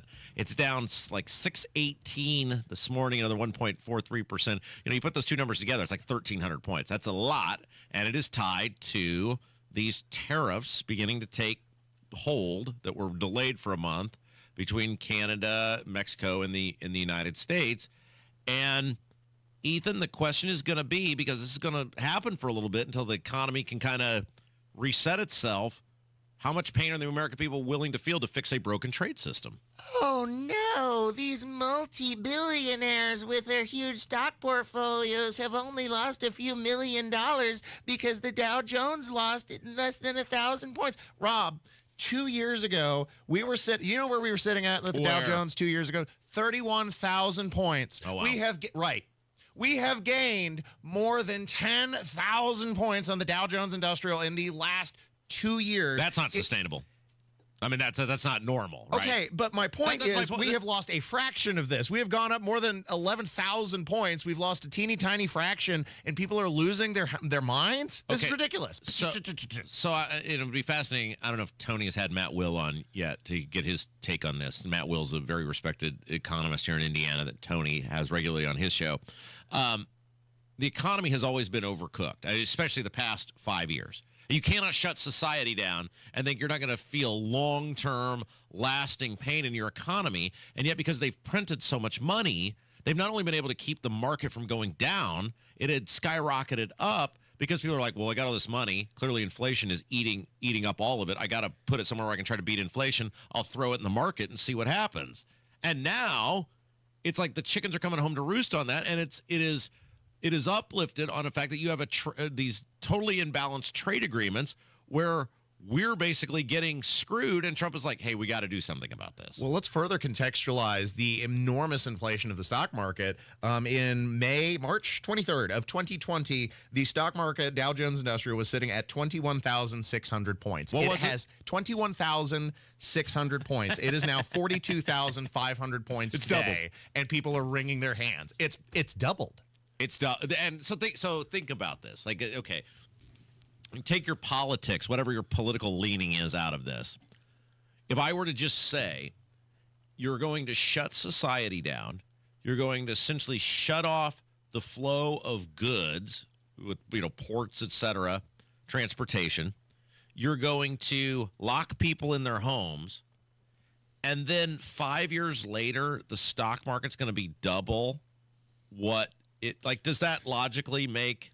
I mean, it's the whole argument for anything they did with COVID, where oh yeah, you can shut society down and you won't feel any pain in your employment, or you won't feel any lack of insurance. I mean, all of these things that they did were just lies to people. What it was a mass transfer of wealth from the middle class to the upper echelon, because everybody who materially suffered during the shutdown was middle class and lower. Yeah, it was you're the right. small businesses that had to shut down. It was the mom and pops and the local businesses that had to consolidate and were gobbled up by all these out-of-state investors and these big moneyed corporate firms that could weather the storm and stick around through the shutdown because they had all the government loans. They were guaranteed. They're, quote, too big to fail. Yeah. But then all the wealth was transferred to them. Yeah, and you can speak to this, because think about how the rules got just changed on a whim in your business, which is the tenant business, and how much you lost as a small business owner because they were just like, yeah, people don't have to pay you rent anymore. Yeah, and I can thank Donald Trump for that, because it began under the Donald Trump administration when he decided, in our great wisdom, none of your tenants, they have to pay rent. Now, we won't be paying you back, but they don't have to pay you. Capiche? Good? Are we good with that? And no, I that's wasn't the good thing, with right? That literally happened. Yeah, that literally happened. I lost more than $40,000 conservatively of revenue as a result of government interference that has yet to be restituted. We are still, with Mark Rutherford, we are still involved at the Indiana Property Rights Alliance in a lawsuit against the state to recover some funds, which is never going to happen. You know it's not, but you got to make a stand. I'm not laughing because it's funny you lost money. Sure. I'm laughing because that's amazing. And this is when we come back to, and this happens all the time on this show, where we point out what Trump and the Republicans did under COVID. And people just get mad that you have the audacity to point it out, whether it's the printing of $5 trillion. But it's just things like that where you're like, you lost $40,000 because that guy just waved a magic wand, right? Like, yep. I would be pissed too. I would be pissed too. But the point of all this is, and you're right, Ethan, if you're looking at the stock market day to day, you're doing it wrong. Unless you're some sort of like active trader, right? Like that's your livelihood. If you're day to day fretting about the stock market or looking at it or whatever, you're doing it wrong. It always goes up over time. But this has been ridiculous and unsustainable, what it's been doing the past 5 years. There's no logical reason the stock market should be double what it is. And most of that is off money that had to go into the market because it was printed money. And the only way to try to beat inflation is to beat it in the stock market. And so people are you're going to feel the pain one way or another. And I just say, as somebody who's, quote unquote, I'm in the market, you might as well just let's feel the pain and get everything back to reality and reset the economy. And, we'll go forward there. All right, let's take a break. We've got a very special guest next. It's True Crime Tuesday. Karen Conti is her name, and she was the death row appeals attorney for John Wayne Gacy. So we are going to talk with her about what it was like to get to know one of the most famous serial killers in American history. It's Kendall Casey Show. Ethan's in for Casey, 93 WIBC. In purgatory, tortured souls lie trapped somewhere between heaven and you know where. This is where we find ourselves, trapped somewhere between winter and spring, tortured by strange weather patterns. As the weather worsens, Cold, snow, and ice. These temperatures, then thaw, rain, and flood. Let us be your guide through all stages of spring, winter, your severe winter, spring, and spring weather station, 93 WIBC. It's like being trapped in a cage. And I know, that sounds dramatic, but your breathing triangle problem has got you trapped. And once you're freed, you're going to be able to live the life that you're missing out on. Now, this can simply mean experiencing the true pleasure of breathing freely. It will mean better sleep and more energy. And the worry of this problem any more affecting your life is going to be gone. Because in almost every case, when Advent has solved a breathing triangle problem, it's a one and done. Because we're not in the business of delivering Band-Aids. We want to fix your nasal breathing problem for good. We don't want you to be a lifelong patient. We want you to be our next success story. Isn't it time you break free from that cage? Take the next step. Go to adventknows.com to schedule your appointment because Advent knows when you breathe well, you live better. Breathe well with simple solutions. AdventKnows.com. Results may vary. Most insurance accepted. I'm still going for it, even with higher stroke risk from atrial fibrillation, an irregular heartbeat not caused by a heart valve problem. Over a 3-year study, Eliquis apixaban tablets reduced stroke risk better than warfarin, and over 97% of Eliquis patients did not experience a stroke. A first stroke occurred in 2.9% of warfarin patients versus 2.3% of Eliquis patients. Don't stop taking prescription Eliquis without asking your doctor. It may increase your stroke risk. Eliquis can cause serious and in rare cases fatal bleeding. Don't take Eliquis if you have an artificial heart valve, abnormal bleeding, or antiphospholipid syndrome. While taking, you may bruise more easily or take longer for bleeding to stop. A spinal injection while on Eliquis increases risk of blood clots, which may cause paralysis, the inability to move. Get medical help right away for unexpected bleeding, unusual bruising, or tingling, numbness, or muscle weakness. Medications such as aspirin products, NSAIDs, SSRIs, SNRIs, and blood thinners may increase bleeding risk. Tell your doctor about all planned medical or dental procedures. Learn more at Eliquis.com or call 1-855-ELIQUIS. You still thinking job change in the new year? Yeah, I need something that's in high demand and more stable in this economy. IT? Yeah, cybersecurity, maybe even AI. That's what I did. Really? How? Went to My Computer Career. You don't need any prior experience, and you could start your new career in a matter of months. A lot of IT pros go to school there, too, to level up. Sweet. Are classes online or on campus? Both. Wow, I'll check it out. Thanks. Make this your year. Take the free career evaluation now at mycomputercareer.edu. Financial aid is available for qualified students. Go where the pros go. Drexel Interiors. For 1951 cabinetry, visit Drexel's Kitchen and Bath Design Centers at 146th and River Road, North Shadeland, or DrexelIN.com. Kendall and Casey present True Crime Tuesday on 93 WIBC. Ethan, it is that time. It's True Crime Tuesday. Uh-oh. Every Tuesday, we take a look back at a crime case that captivated the imagination.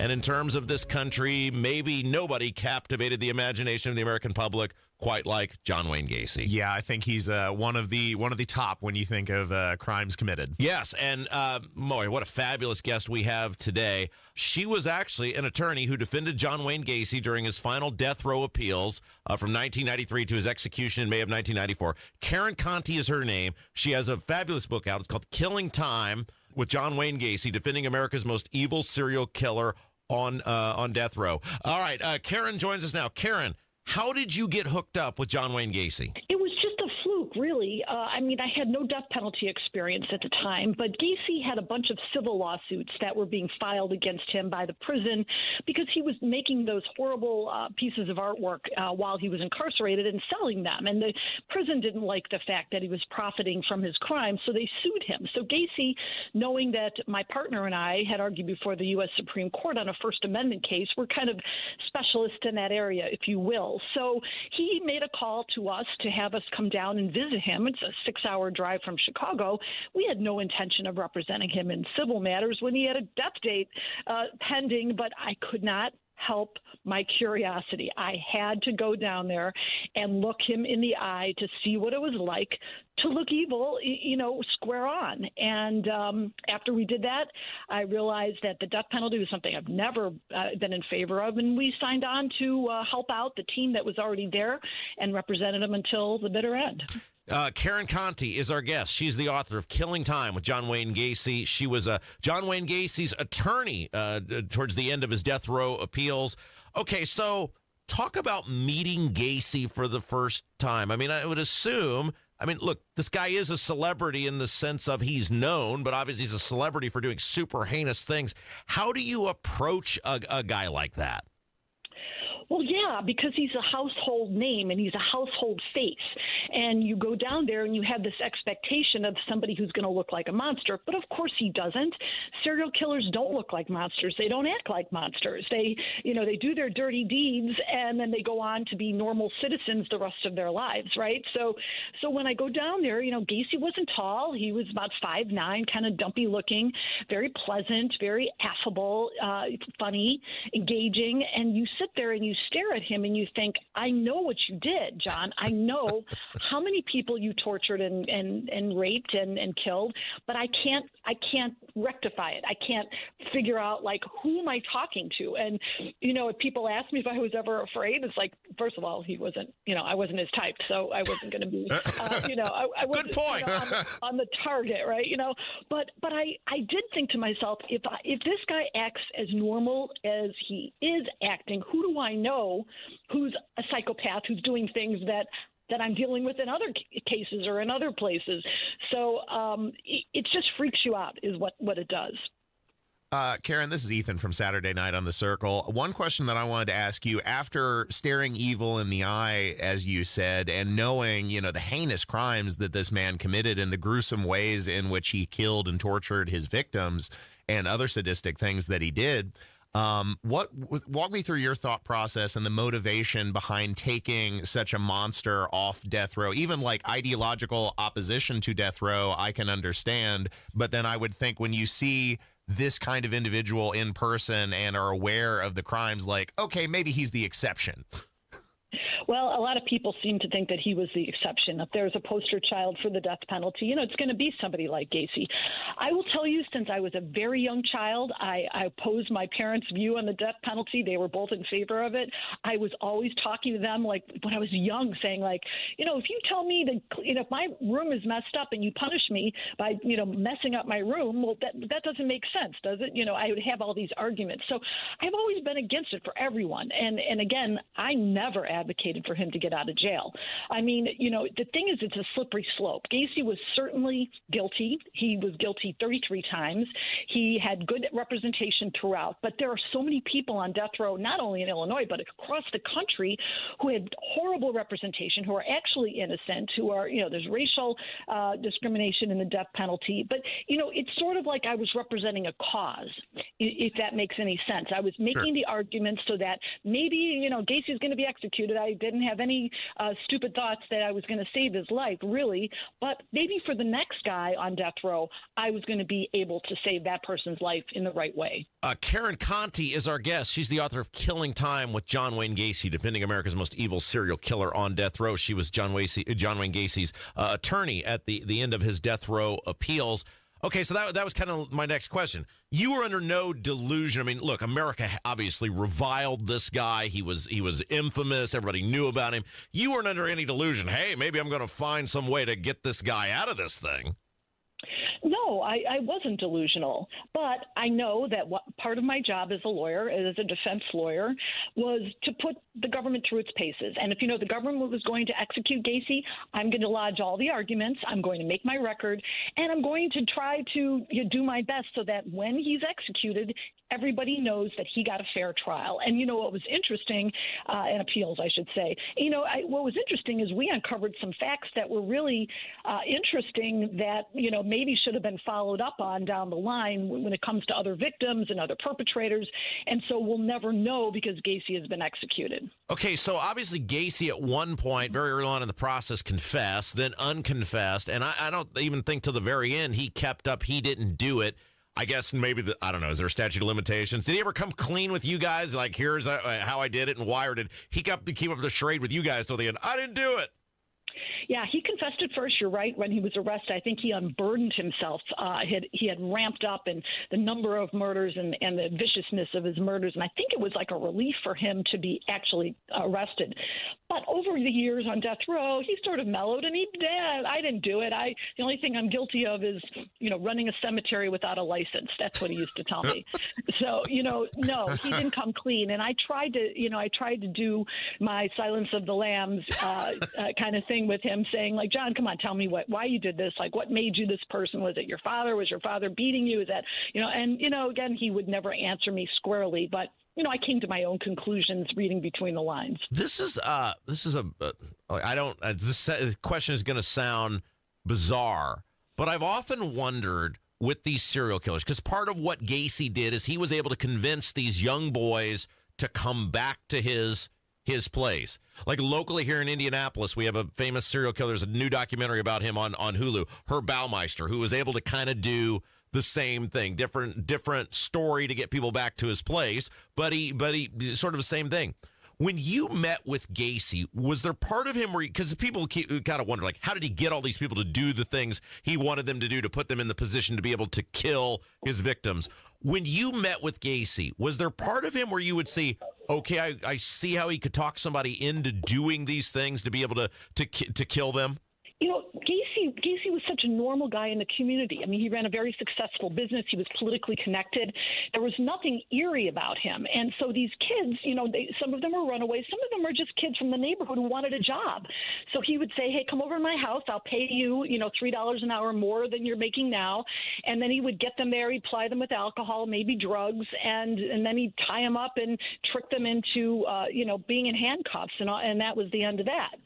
So, he also had people who were runaways who were prostitutes, and he would pick them up and do the same thing. So it's very dangerous, obviously, being out on the street when you're having sex with people for money.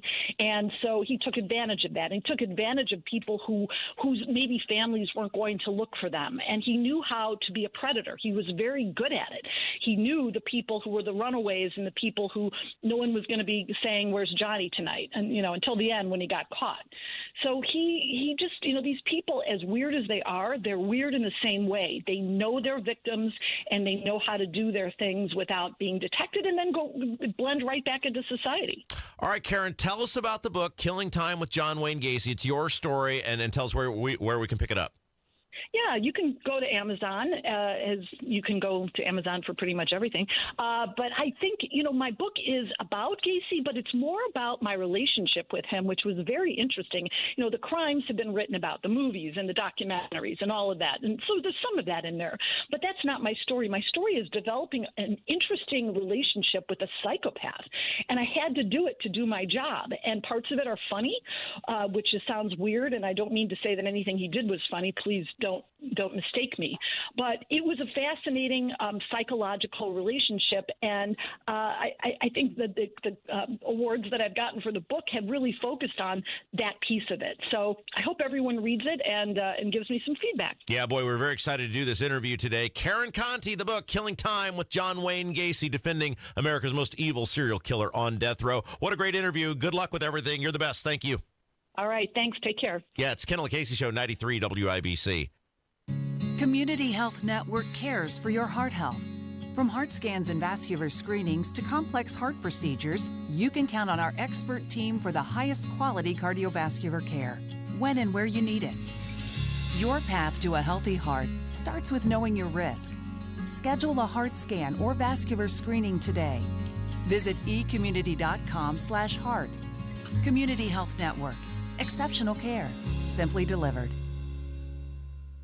Texting enrolls you into recurring automated text messages. Consent not required to purchase. Message and data rates may apply. Hey, Dan, how you doing? Haven't seen you around the gym for a while. Yeah, I've really fallen off. Since I turned 40, I just don't get the results I used to get. Could be lower testosterone. Lower T? Yeah, I went through it a while back. Once you hit 40, your body has less free testosterone. I got Nugenix Total T, and it's made a huge difference for me. I've seen that ad on TV. Is it for real? Oh, yeah. The key ingredient is something called Tesnor, which helps boost free and total testosterone levels to help you trim up and stay lean. And it's made a difference for you? Man, I feel like I'm in my 20s again. At work, in the gym, and in the bedroom. Are they still giving out complimentary bottles for people to try it for themselves? Yeah, you just need to send them a text. Text MAIN to 321-321 right now for your complimentary bottle of Nugenix Total T, the #1 selling testosterone booster at GNC. Plus, text now and we'll include a bottle of Nugenix Thermo, our most powerful fat incinerator ever, to help you get back into shape fast. Absolutely free. Text MAIN to 321-321. That's MAIN to 321-321.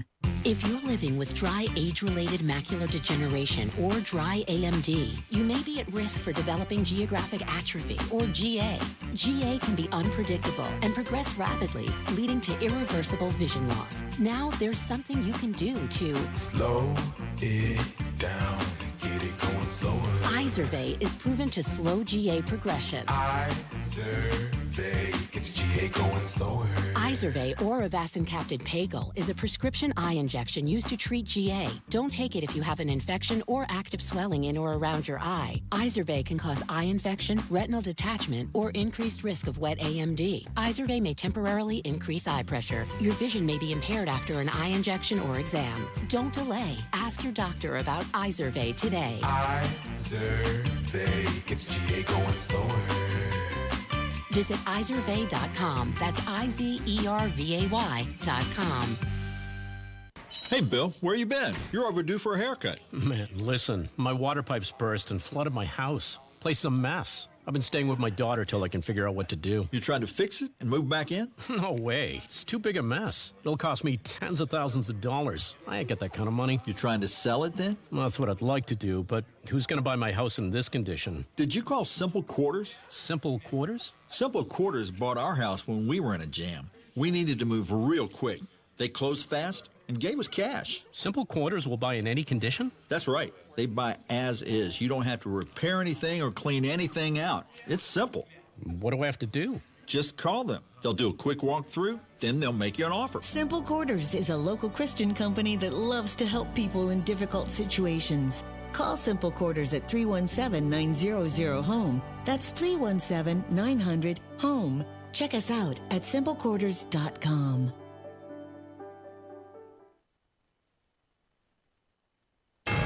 93 WIBC Mobile News. On the level, on the go.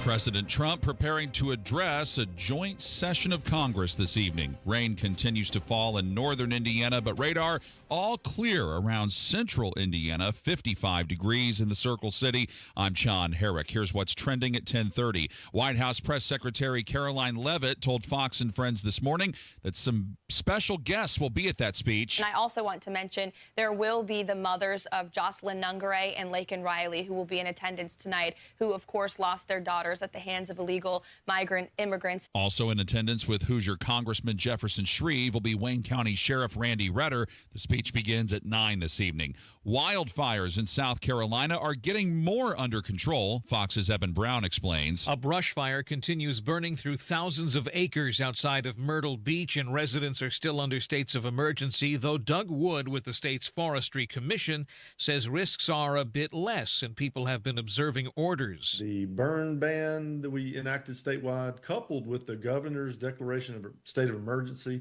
have dramatically reduced the number of new wildfire starts. So we're in good shape. We're starting to turn the corner. But it is a very dry time of year in South Carolina, with dead leaves serving as fire fuel. Thunderstorms and strong wind is expected in the southeast today. Eben Brown, Fox News. And for the first time in 7 years, a woman is making her debut in a NASCAR Cup Series race. At 40 years old, Catherine Legg will compete in the Shriners Children's 500 Sunday at Phoenix Raceway. Legg competed 4 times in the Indianapolis 500 and set a record for the fastest qualifying time for a woman in 2023. I'm Sean Herrick, on the level, on the go, and on WIBC.com.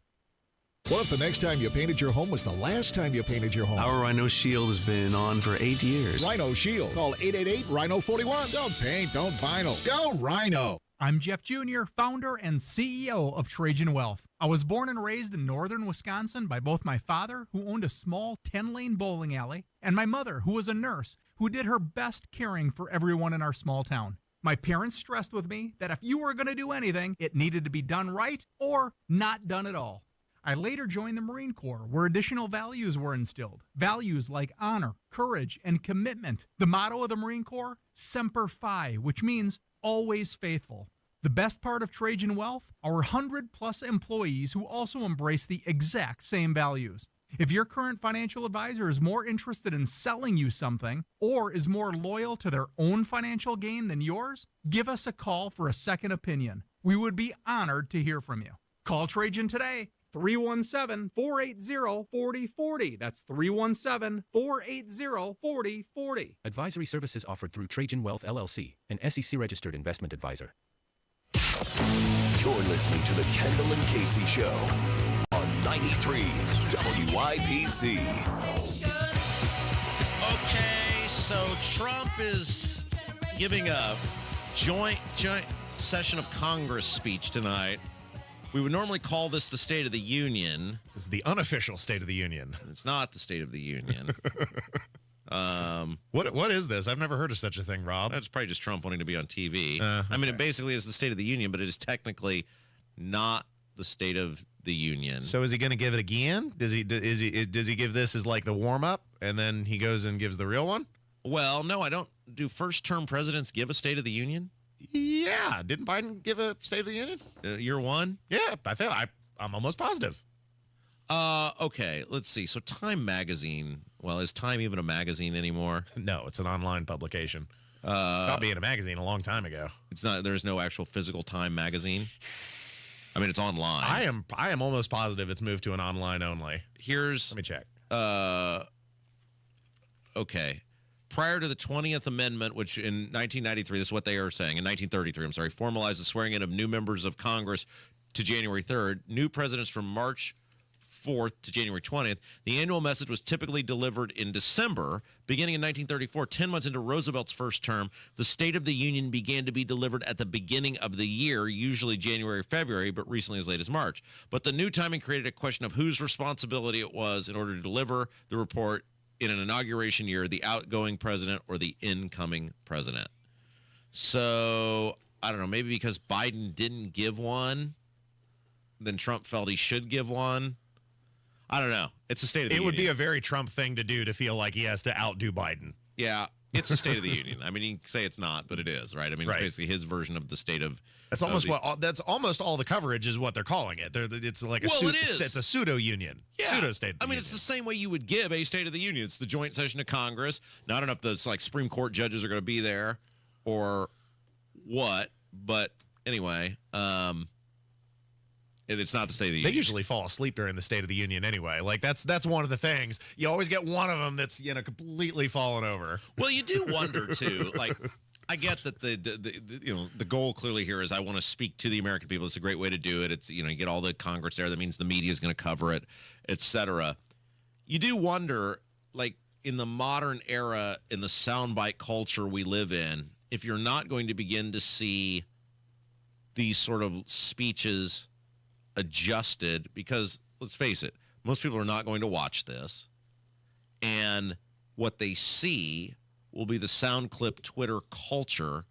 So wouldn't it be more prevalent just say, look, you don't need to give an hour-long speech. Mark it down to 20 minutes or 30 minutes, all the hits, boom, boom, boom, in and out, see ya, and let's let Twitter, dominate the discussion from there. Perhaps that would be the strategically wise decision, but Rob, one thing you know better than anyone else is how much these hotheads and full hot air politicians love to hear themselves talk. Kev will appreciate this. This is the analogy that I'm going to use because Kev is the music man here.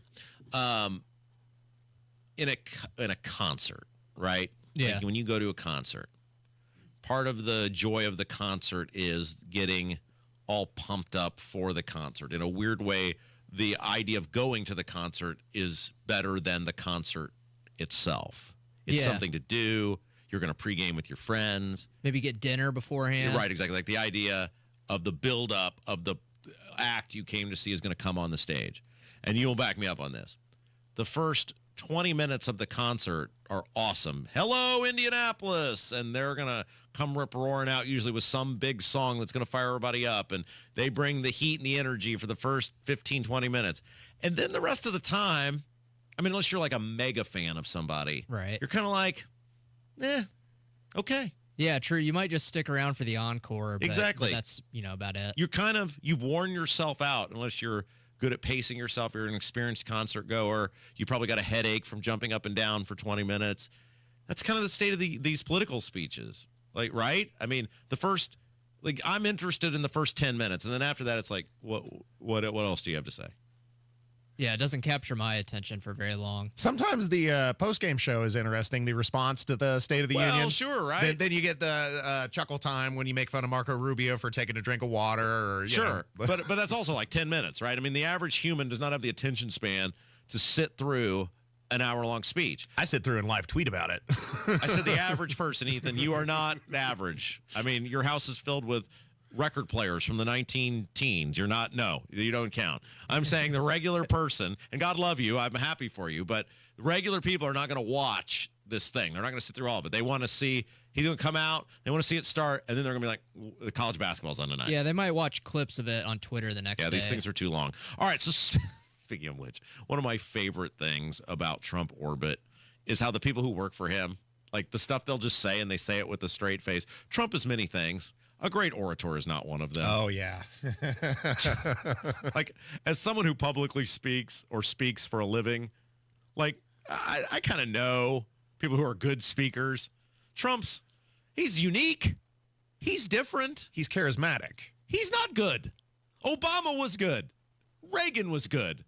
Those are great public speakers. Trump butchers and jumbles and bastardizes language and sentence structure unlike any person of this level I've ever seen. Correct me if I'm wrong on this. No, very true. Very true. But Stephen Miller, what is he now? He's an advisor. He's something. He's some big muckety-muck there in the Trump administration. He went out yesterday and said he is the greatest orator ever in the White House. Well, all I can say is that President Trump is the greatest orator that we've ever had in the Oval Office. Every time he's done one of these addresses, Americans have been overwhelmingly blown away, excited, thrilled, and it's an opportunity for President Trump, as only he can, to lay out the last month of record-setting, record-breaking, unprecedented achievements and accomplishments that have made this opening to the presidency the most successful opening to any presidency that we've ever seen in American history. I love this. Look, I get you work for the guy, so you gotta push the narrative and prop your dude up. But it'd be the equivalent, Ethan, of you're guest hosting today. You coming on at the beginning of the show and you go, man, it's such a thrill to be here, Rob. You are the greatest broadcaster that ever lived. You'd eat that up if I said that. I mean, I know there have been some decent guys that have broadcasted before, like, Don Imus was okay, and Rush Limbaugh, he was kind of good, and, Stern has had some success, but Rob Kendall is the greatest broadcaster that has ever lived, period. And you do it with a straight face. You never break your character, and you say it to our audience as though they are actually supposed to believe that. I think that's what he just did right there. I think these superlatives are wearing on the Trump staff because you notice Trump, he always talks in terms like this. Everything is tremendous. Everything is huge. Right. Everything is the biggest. Everything is the best. I think they're just mirroring that type of dialogue, and to a certain extent, it sets the expectation. When you put the idea in people's heads, it's the reality they receive many times. All right, you're going to watch this tonight. Is that right? Yes. You'll watch for us? Okay, very good. I will be live tweeting. Thank you. Very good. Now I'll just watch your Twitter feed. I don't have to watch it. Casey's coming back tomorrow, so it'll be her responsibility. Did you see Andrew Cuomo is running for mayor of New York? Yes. Isn't that weird? And he's winning in the polls. Didn't they kick him out for getting all handsy with the staff? Yes, many staffers, allegedly. Yeah. We got to put the allegedly out there. Allegedly. Sorry. I think there were allegedly handsy. I seem to recall 11 being the number. Maybe I made that up. But there were allegedly like 11 people, and to the point where he quit. Yeah. It wasn't like, well, he's getting ready to be investigated for, alleged crimes. Yeah, he quit. And this is wild. This is this is a total indictment of us as people. That this guy... Us? I didn't have anything to do with that guy. I'm saying society as a collective. They're... Democrats in Manhattan. Well, Let's okay, be realistic. Very good, thank you. It is an indictment of Democrats in Manhattan. Look at some of the people we elect here, Ethan. I mean, we can't really sit on any sort of moral... Hey, look, I didn't vote for Hogsett. I am a hostage here. But this guy, he's a bad governor to begin with. It's not like, he's some revered figure. He totally just shuts society down. Then, didn't he write a book during COVID? Yeah. And about how well he did killing nursing home residents. He won some sort of major award or something, I think. Then he's allegedly so gropey McGroperson that apparently the evidence must have been strong enough against him that he quit being the governor. Like you don't just lightly quit being the governor. This wasn't some volunteerism. He wasn't working at a soup kitchen. He was the governor of the economic capital of our country, and he quit. And now he's like, because he can't get a real job, he can't run anything. These people so need to be in politics. They can't function without lording over other people. He goes, I'd be a good mayor in New York. And everybody there goes, sure, sign us up, because isn't the current mayor under federal indictment? Has that been lifted? He was. I think he's still under investigation. I don't think Trump has moved on that yet. Okay. But what are we doing? These are the people that run our society. Let's also contemplate, Rob, that this man is so crazen and political that in the midst of his own citizens of New York dying in heaps and piles because he put the sick people in the nursing home where they were most vulnerable, here's Trump and he offers, remember, the medical ship. We'll send it to your port there in New York. And Andrew Cuomo said, no, we don't need it. We'll just let the people die. It's gross. The polling, and it's polling, but I mean, it's relatively short. Their mayoral primary is in June, I think. So there's a short window here before, and he's winning in the polls. All right, let's take a break. Hammer will join us next. Okay. Ethan's in for Casey, 93 WIBC. Hammer and Nigel show, 3 o'clock this afternoon. We're going to tailgate ahead of the big Trump speech. Jeff Boggs is going to be here, and maybe some caller roulette. 93 WIBC. Hey guys, it's Rob for Universal Windows Direct. And right now, going on at Universal Windows Direct, it's their tax time sale. Save big while making your home more comfortable and energy efficient. Right now, when you buy 2 windows, you're going to get the next 2 free. There's no limit. Need 4, you only pay for 2. Need 20, you only pay for 10. You can do math. You know how this works. Oh, and right now, you pay no interest until 2030. That's right, no interest for the next 6 years. That makes it easier than ever to afford the quality windows your home needs. Oh, but wait, there's more. Right now, this month only, Universal Windows Direct is giving you an extra $500 off your home improvement project. Now, some restrictions may apply, so to get all the details and schedule your free in-home estimate, call Universal Windows Direct today, 659-7574, 317-659-7574.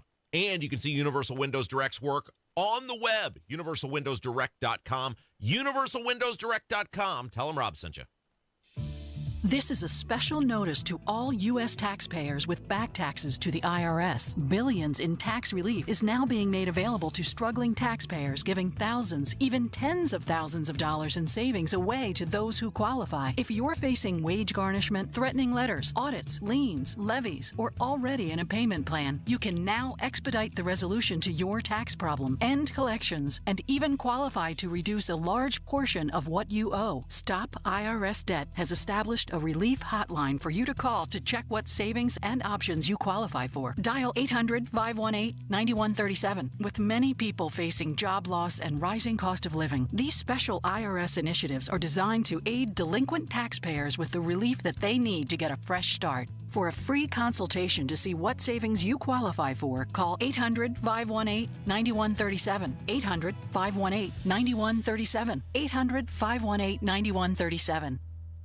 If you're living with dry age-related macular degeneration or dry AMD, you may be at risk for developing geographic atrophy or GA.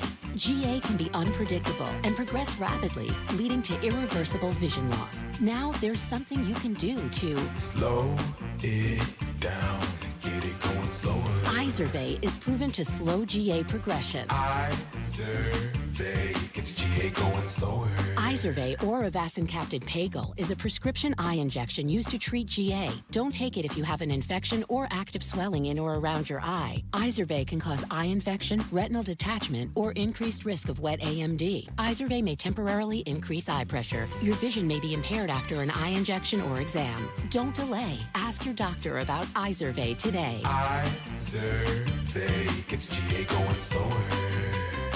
Visit Izervay.com. That's IZERVAY.com.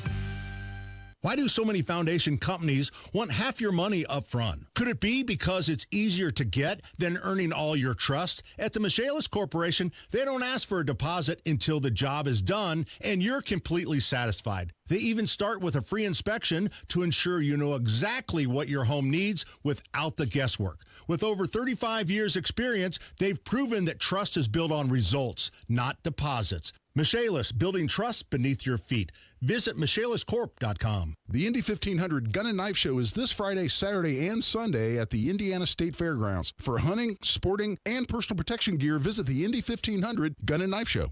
Addiction. It's hard on those who struggle with it, but those who love the addict need support too. Matt Baer and Ryan Hedrick provide help and hope with Supporting Sobriety. Subscribe wherever you get your podcasts and on WIBC.com. You gotta fight for your right to party.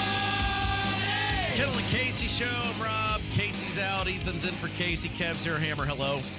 Regular sausage fest in the studio today. You don't realize how much you miss Casey and her ample cleavage until I look over and I see Ethan sitting there. I'm pretty fat. I got some cleavage too. No, you look good, man. Now, you used to be like pretty big, and then much like myself, you're trying to go through this little weight loss journey. You're well ahead of where I'm at, but you look good. Yeah, I appreciate that, man. I mean, like you, I put in the effort. Calorie counting, it goes a long way. That's it. A lot of water, calorie counting, and look at Ethan. He's got the gold chain and the chest hair hanging out. I mean, Right. he is straight out of Miami Vice. Right. I don't know if he's going to arrest me as an undercover cop or take me to see Tony Soprano.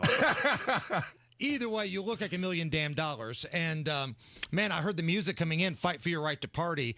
Again, people are still talking about our bowling event on Fridays. That's right. And the party that was. Very successful. Red, White, and Bowl, thank you so much to Jack Daniels and Royal Pen up at Woodland, man. Those guys go above and beyond. Those guys are the absolute best. But then after the event, the live stream of Rob driving drunk Nigel home. And this is my favorite thing. Like, Nigel tries to act like, oh, I wasn't that drunk. Well, we played some of the audio back for him yesterday. Here's a little montage for those who missed it. Highlights of the live stream. This was about a 20-minute drive from Woodland to Nigel's house where Rob was the designated driver. I missed this. Take a listen to how Nige gets progressively worse. And I feel like I'm slurring. I don't care because I have not had this much to drink in a long time. And I'll take it. Tomorrow morning, everybody's going to be like, where's Nigel? He's passed out. The Red, White, and Bowl with Hammer and Nigel. Did I sound drunk when I said that? Yeah, because you are drunk. But that's what No, hold on. I've got a buzz. Yeah, I mean, you're not like Otis from Andy Griffith. I have not had too much to drink. Trust me. I am a veteran at this. Too much to drink. I have not had too much to drink. I don't like to go anywhere. I really don't like to go. And no, I don't. I don't like to go places. We had a lunch. Where'd you go? We went to BW3s. I had not been to BW3s. What's the name of that again, Nige? And it was so delicious. Now, this is going to be the tricky part. Tricky part. We're going to go up this little hill. Right. Left and right. Which one is it? Turn right. Yeah, left will take you right into that patch of trees. Turn right. Turn right. Oh, my goodness. Now, That's incredible. I think that was my favorite part where he says left and it's just a bunch of trees. Right, it's a wood. Just a wooded area. And that's where he lives. It's not like it's some strange neighborhood where the navigator's taking you the wrong way. It was his neighborhood. Yeah. Yeah, I mean, it's just, it was totally worth it. I would have done it for nothing, for no money. It was just, but the favorite thing is, like, he just forgets, hey, I'm driving you home, and he'd go long periods. Oh, yeah, you got to go, I think it's left here. Left. No, right. Buffalo Wild Wings. Oh, my God. That was good stuff. You captured it perfectly. My favorite part was when we got to the car to go home, the alcohol had not totally set in yet because he banged out. Had to be 3 or 4 shots before we left. I mean, he was putting them together pretty quick there at the end. Or if his wife is listening, he didn't have any. That's right.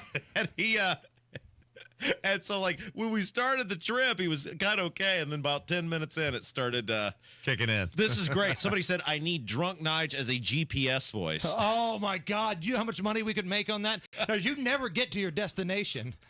You'd end up at Buffalo Wild Wings every time. But that's a great idea. What a great montage. That made my day. That's perfect. That's just wonderful. So the $1 million question we have is tonight a tailgate-worthy speech. It's technically not State of the Union, but it's a address to a joint session. And we're hearing that he might bring the heat. The Democrats are going to protest. So to the brain trust in this room, is tonight's Trump speech tailgate worthy? Ethan? I'll be doing a live tweeting. I will be watching the play-by-play and seeing it all unfold. So, I mean, look, it's the first time we've heard a significant, outside of a press conference speech from Trump. So, absolutely, I'm going to tune in and check that out. Rob?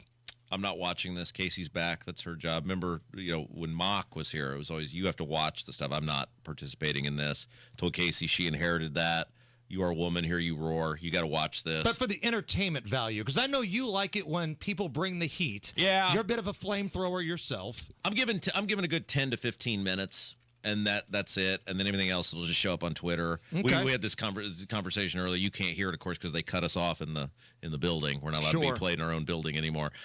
We bring in a lot of money. Well, we do, and they like that money. They just don't like to hear the thing that makes them the money. Correct. But anyway, we had this conversation earlier. I said, I feel like it's like going to a concert. The first 15 minutes, you're super pumped up for it. It rarely lives up to your expectation, and then you're kind of like, when is this thing over? And man, Trump talks long. He does. Sometimes. Thank you. Yes, there's so much, and he uses words that don't go with other words, and he says it's something that should take 2 minutes to say. It takes him 5 minutes to say. Now, his inauguration speech, I thought was perfectly timed. But boy, the RNC speech, I think he's still talking. Well, remember then the actual speech was fine, but then he goes down into that ravine or whatever it is there at the Capitol, and he finds those people. He wasn't even supposed to speak to them. He goes, oh, look, there's people over there. And he talked for like 2 hours. Yeah.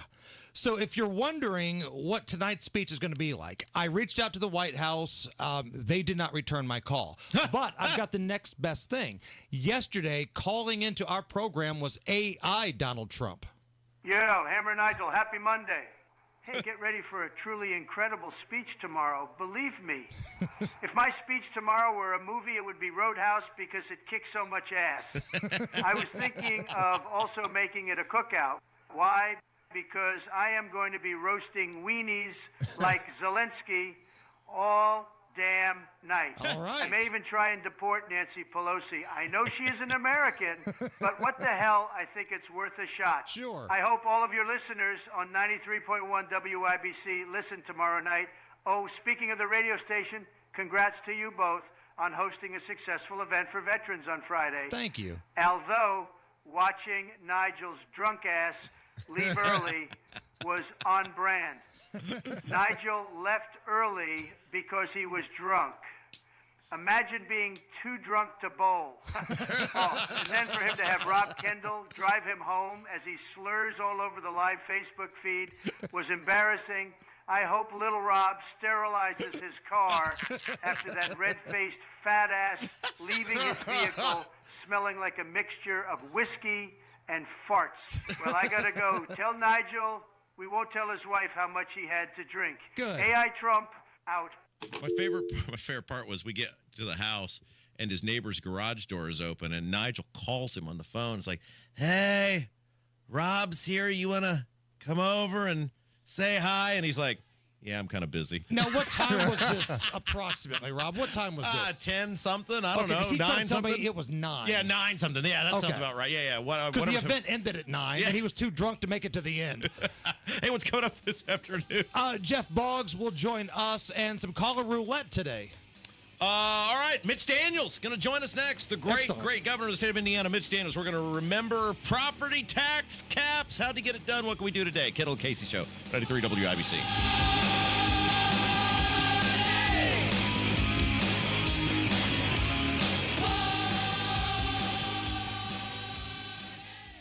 If you're living with dry age-related macular degeneration or dry AMD, you may be at risk for developing geographic atrophy or GA.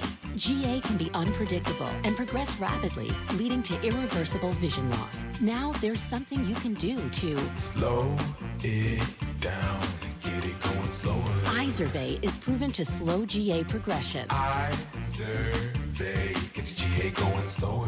Izervay or avacincaptad pagel is a prescription eye injection used to treat GA. Don't take it if you have an infection or active swelling in or around your eye. Izervay can cause eye infection, retinal detachment, or increased risk of wet AMD. Izervay may temporarily increase eye pressure. Your vision may be impaired after an eye injection or exam. Don't delay. Ask your doctor about Izervay today. Izervay gets GA going slower.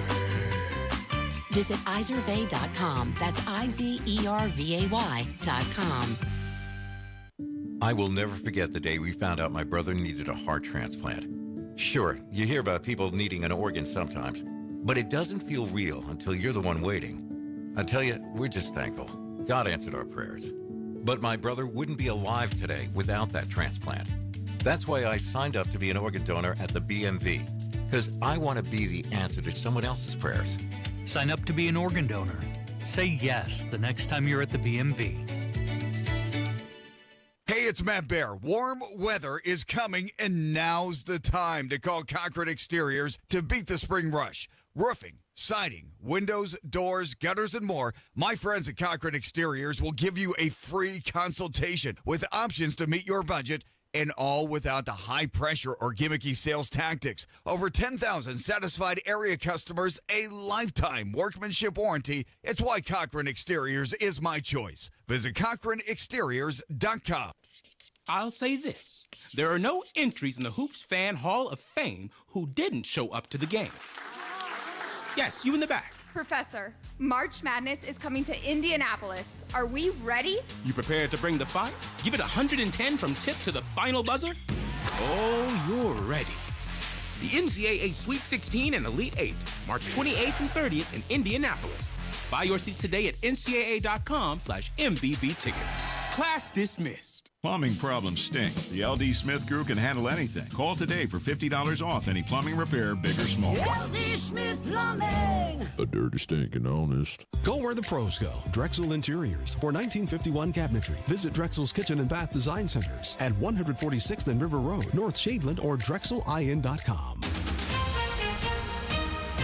Coming up in 2 minutes from the Technology Recycler Studios, violence in Lawrence this morning. You'll hear what police know so far about what happened. Priorities could be changing about snow plowing in Indianapolis. You'll hear how. And it's an award for historic farms. What you get if you win. Those stories and more coming up after Fox News Radio. You are listening to 93 WIBC. WIBC HD1 Indianapolis. It's 11 o'clock. A trade war triggers a sell-off. I'm Dave Anthony, Fox News. The Dow is plunging 726 points on top of yesterday's big drop that was almost as big. On worry about tariffs that went into effect today, that White House trade senior counselor Peter Navarro tells Fox are necessary to stop the flow of deadly fentanyl into the U.S. President Trump has said no mas to Mexico, no more to China. Not going to happen on his watch. And right now, this is simply an action to stop Americans dying. Mexico's president's responding. No queremos entrar en una guerra comercial. Claudia Sheinbaum saying this morning, we don't want a trade war. It only hurts people. She plans to detail her retaliation Sunday to the 25% U.S. tariffs on Mexican imports, the same for goods from Canada, 10% on Canadian energy, and another 10% in tariffs on Chinese imports. Both China and Canada are retaliating with tariffs of their own on American exports. The U.S. is putting military aid to Ukraine on hold after providing billions of dollars worth of weapons and ammo and gear since Russia invaded. Vice President J.D. Vance just said, "We want the Ukrainians to have a sovereign and an independent country. We think the Ukrainian troops have fought very bravely, but we're at a point here where neither Europe nor the United States nor the Ukrainians can continue this war indefinitely." And we expect to hear more about ending that war tonight when President Trump addresses the nation before a joint session of Congress. He'll also talk about illegal immigration, and Fox Business Network's Hillary Vaughn reports from the Capitol. President Trump will brag about the savings that DOGE has brought the American people, with savings over $100 billion so far. Democrats are planning their own protest over DOGE tonight. Many members are bringing federal workers who have been fired to the address as their guest. This is the day after Senate Democrats blocked legislation that aims to bar transgender athletes from women's sports. Republican Majority Leader John Thune tells Fox the Democrats haven't gotten the message from the last election. I mean, this is a no-brainer. America's listening to Fox News. 93 WIBC Mobile News. On the level, on the go. An argument led to gunfire this morning. Partly cloudy and 55 degrees on Monument Circle. I'm John Herrick. Here's what's trending at 11:02. It was near East 46th Street and North Post Road in Lawrence, says Lawrence Deputy Police Chief Travis Klein. Yeah, so this morning at about 5:30, officers responded to the 9300 block of Kingsborough Court on reports of gunfire and a person shot. When the officers got there, they observed a male laying in the street. Klein says the man died at the hospital. Police have someone in custody and charges are likely coming soon. The Indianapolis City County Council voted Monday to indefinitely table a proposal that blocks Kelly Diamond's appointment as the permanent director of Indianapolis Animal Care Services. Diamond's been serving as interim director but will not move forward in the role, which means Mayor Joe Hogsett has to nominate a new candidate. Those who have worked with Diamond have already told the council that she was not effective in that leadership role.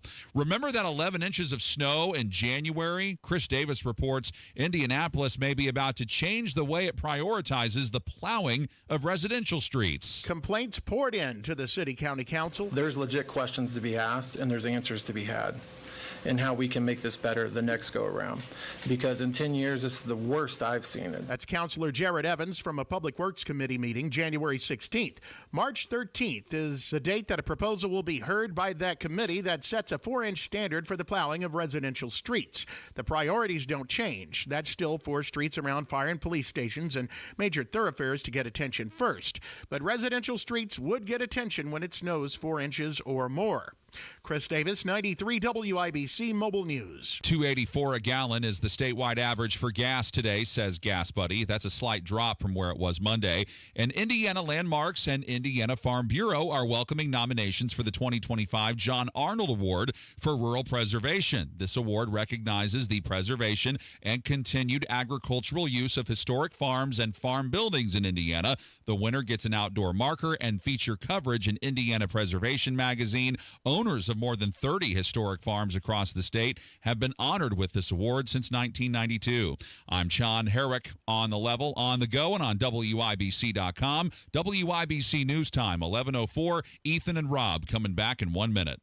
If you built a house, you'd start with a strong foundation, right? Now, if you want to build a financial game plan for retirement, you'd start with Social Security. That's the foundation, and here's why. The decision to file for Social Security could impact your taxes, IRA, and 401k withdrawals, spousal benefits, and even your Medicare premiums. Everything is impacted by Social Security. That's why it's critical you get this right. Nobody knows Social Security like our guy, Bill Demery, your retirement guy here in Indy. Bill is going to do customized. That's important. Customized Social Security analysis just for you. Everybody's different. He'll customize yours. And it's free. Absolutely free, even if you're not a client. So if you've saved more than $200,000 and have not yet filed for Social Security, call our guy, Bill Demery, 317-648-5120. 317-648-5120. Bill Demery, your retirement guy.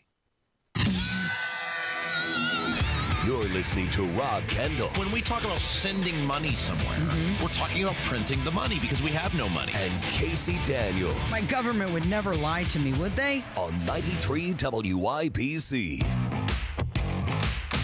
93 WIBC. It is the Kendall and Casey show. I'm Rob. Casey's out today. Ethan Hatcher in for Casey. Special segment coming up as we go way back in the time machine, all the way back to 2008, to one of the great accomplishments in the history of our state, the property tax caps. A thing that did more good maybe than any other action ever taken by the Indiana General Assembly.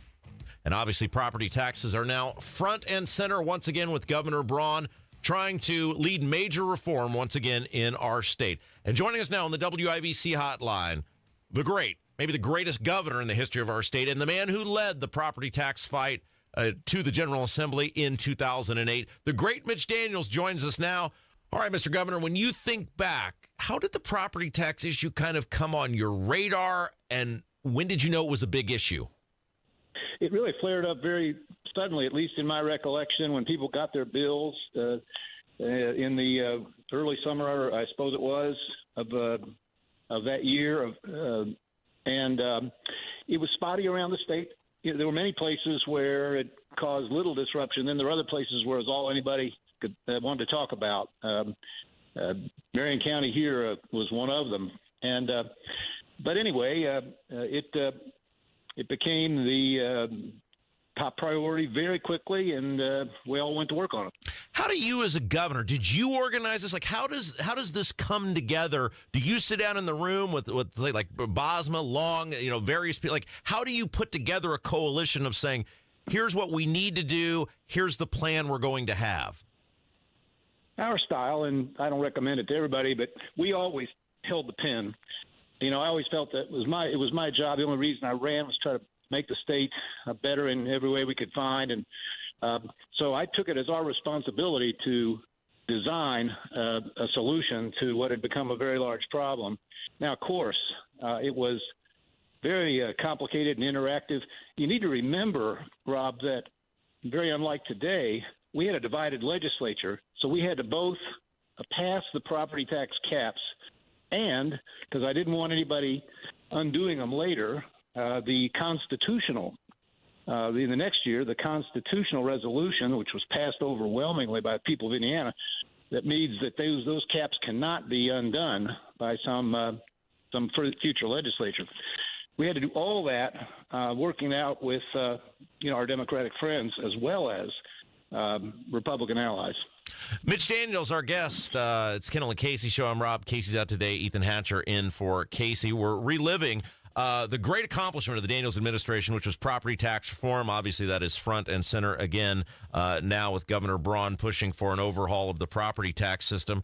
So talk about some of the hurdles you ran into, because Governor Braun obviously has run into one with the senators kind of gutting the signature part of this issue, which is the bill reset. He's trying to get that put back in on the House side. Talk about, as a governor, some of the hurdles you ran into and how you overcame those things. Well, first of all, the system we inherited then, I think, was had more than one flaw.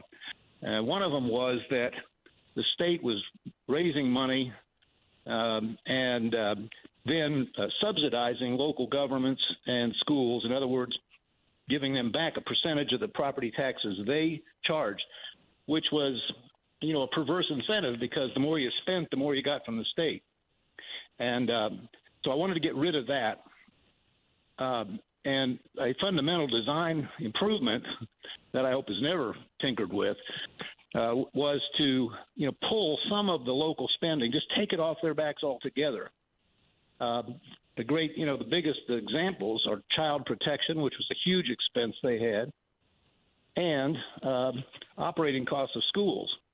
So we pulled those to the state level, and that alone, of course, dropped the local property tax requirements substantially. I thought that was a whole lot better way than sending them a check every year and letting them, put the rates where they wanted. The other thing I'd tell you, Rob, I think this is a general principle. The bigger a program you want to enact, the more value there is in simplicity. And sometimes I always told our folks the second or third best option, if it's simpler, is probably the best one. Number one, you can implement it without a lot of mistakes and bureaucratic, bungles. Number two, you can explain it to people so that they, feel that they hopefully have grasped and can have confidence in what you're doing. So that's why I finally hit on the 1%, 2%, 3% caps. 1% on the lid on the value of your house, 2, your farm or rental property, 3, your business. And, then you just make the arithmetic work from there. But, that's the way it worked back then. It was something both parties, I think, felt they had to deal with. And we tried to share the credit. I still remember that's one bill. I didn't always make a big display of this, but that's one bill we signed in a kind of big rotunda ceremony, and I had the Democratic Speaker of the House right there, gave him the first pen, all that business. So it could only have happened in a bipartisan way, and I think fortunately for the state it did. Mitch Daniels is our guest. I know you never. You're one of the great things about you and why everybody likes you is you don't publicly second guess or criticize people in many instances. Are you surprised at the pushback that the governor has gotten to sort of the signature part of this bill, which is the rate resets? And how would you maybe be handling this right now to try to get people to your side? I had a big public. I always tried to cut the public in. That started, as I say, with keeping it simple, so that because this issue, maybe more than most, is vulnerable to, people getting it overcomplicated. We had looked around the country at other states, tried to deal with it. Like I think Florida was one, and every time somebody brought up an exception or a particular local implication, somebody tried to deal with it with a special provision. The thing got more and more complex. People suspected maybe like a fix was in for somebody. So we tried to keep it super simple. I gave a statewide televised speech about it, tried to explain exactly to everybody what we were trying to do and why we thought it was a good idea. I think we provided some air cover for legislators so that when somebody came looking for a special provision, they said, well, we're going to stick with the 1, 2, 3 simple framework.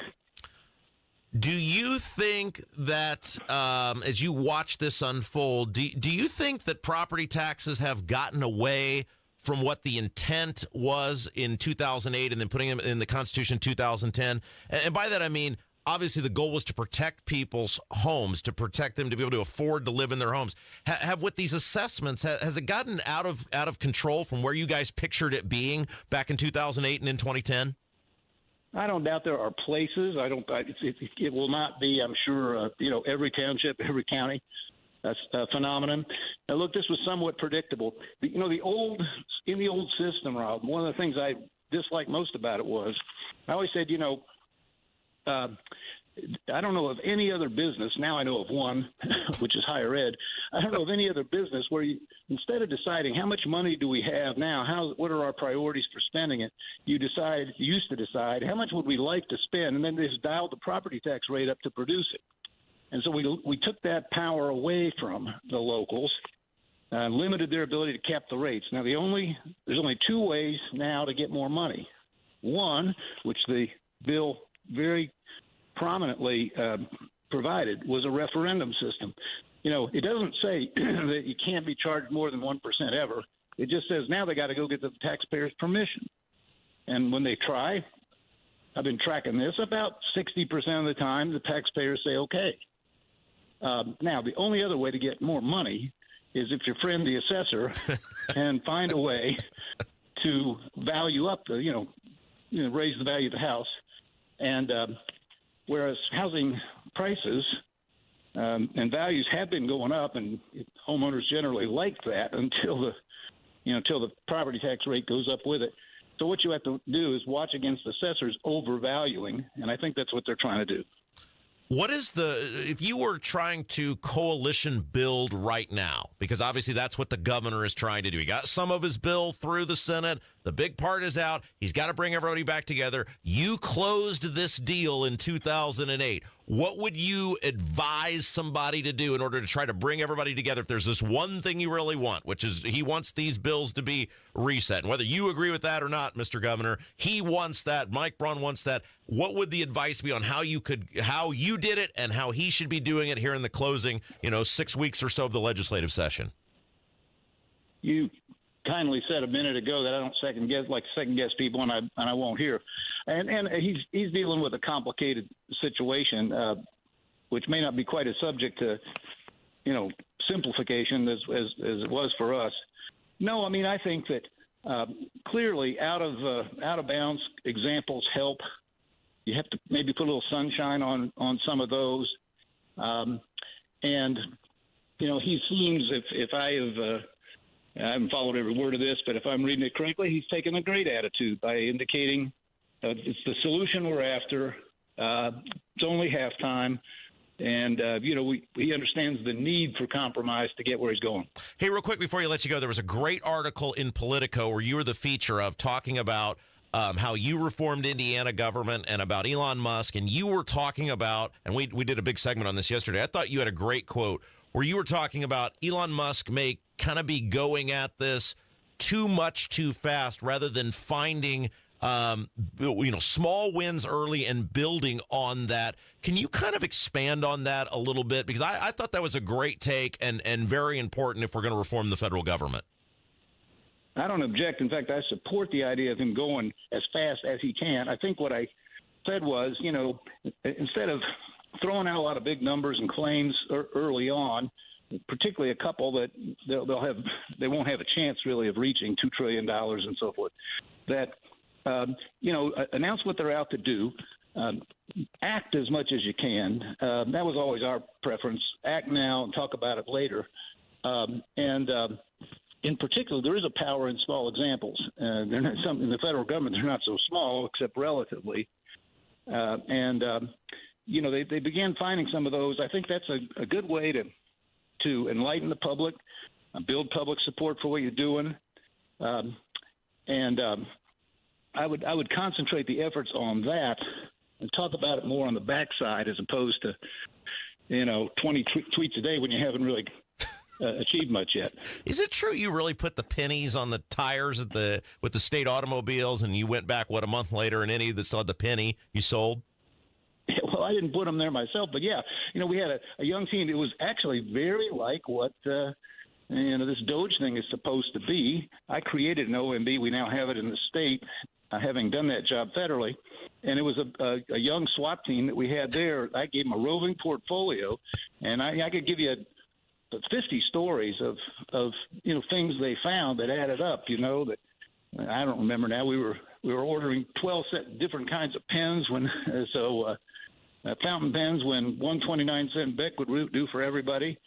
Why are the lights on all night in the state office building? Well, the cleaning crews need it. Well, why don't you just turn it on the floor they're on? Save the $1 million. Stuff like that. That's a true story. But I'll give the credit to the young hawks that we recruited who figured it out and went. And I did go auction off the 1,000th car. That part's true.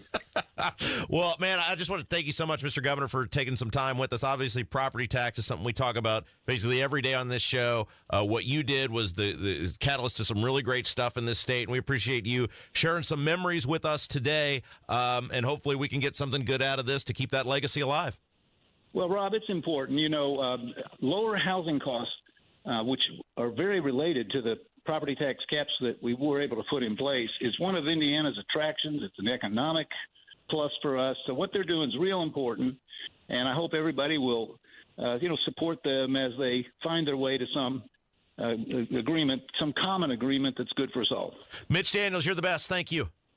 Anytime. Yeah, it's Kendall Casey Show, 93 WIBC. Indianapolis roads, a total disaster. Some of the worst potholes in America. Am I right? A car on Keystone Avenue just fell into one the size of a swimming pool. Disgraceful. These roads should be great again. But right now, they look like the surface of the moon. Suspension repair shops are making a fortune. Rigged system. But Matt Bear, he's the guy to trust. Tremendous at avoiding these disasters. Just tremendous. Matt Bear, making your commute great again. Mornings and afternoons on 93 WIBC. Greetings from R&R Agency, your Indiana health insurance pros, and a sincere thank you to our loyal customers for helping us to another record year. We recently saved a 62-year-old retiring couple over $800 monthly when compared to their COBRA offerings. We recently saved a family of 4 over $400 monthly when compared to their $7,500 deductible program on the ACA, and you know that's still Obamacare. We recently saved a small 4-man manufacturing company over $1,000 monthly and gave them better coverage. We feature coverages guaranteed to age 65, low out-of-pocket expenses, the largest networks in the country, and you can sign up anytime. If you are retiring early, self-employed, or need coverage for your small group, call us at 317-563-0868 or go to rragency.org. If you don't call us, we can't help you. What do you got to lose? Call us 317-563-0868 or go to rragency.org. As always, God bless America, common sense government, and peace too strict. I'm still going for it, even with higher stroke risk from atrial fibrillation, an irregular heartbeat not caused by a heart valve problem. Over a 3-year study, Eliquis apixaban tablets reduced stroke risk better than warfarin, and over 97% of Eliquis patients did not experience a stroke. A first stroke occurred in 2.9% of warfarin patients versus 2.3% of Eliquis patients. Don't stop taking prescription Eliquis without asking your doctor. It may increase your stroke risk. Eliquis can cause serious and, in rare cases, fatal bleeding. Don't take Eliquis if you have an artificial heart valve, abnormal bleeding, or antiphospholipid syndrome. While taking, you may bruise more easily or take longer for bleeding to stop. A spinal injection while on Eliquis increases risk of blood clots, which may cause paralysis, the inability to move. Get medical help right away for unexpected bleeding, unusual bruising, or tingling, numbness, or muscle weakness. Medications such as aspirin products, NSAIDs, SSRIs, SNRIs, and blood thinners may increase bleeding risk. Tell your doctor about all planned medical or dental procedures. Learn more at Eliquis.com or call 1-855-ELIQUIS. Dents happen. There's a whole lot of stuff that can mess up the look of your vehicle. Don't paint your car. Go PDR with Kill a Dent Removal. PDR is paintless dent removal that saves your factory finish and is way less invasive than traditional body shop repairs. And it's faster too, sometimes same day. Google Kill a Dent Removal and check out the reviews and photos. Then schedule your repair.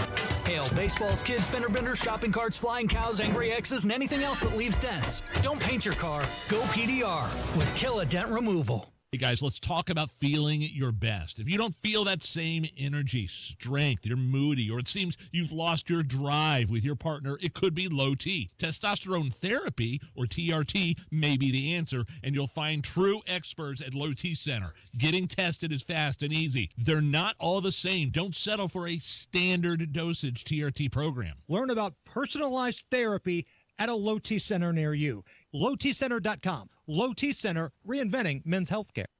Best are us when dreams don't get in.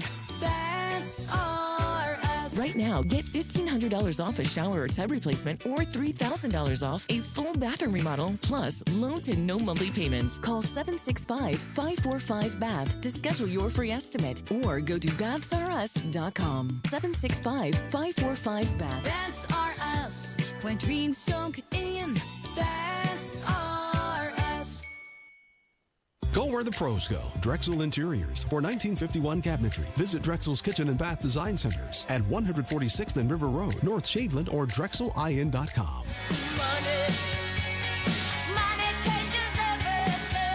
Oh, that's good, Kev.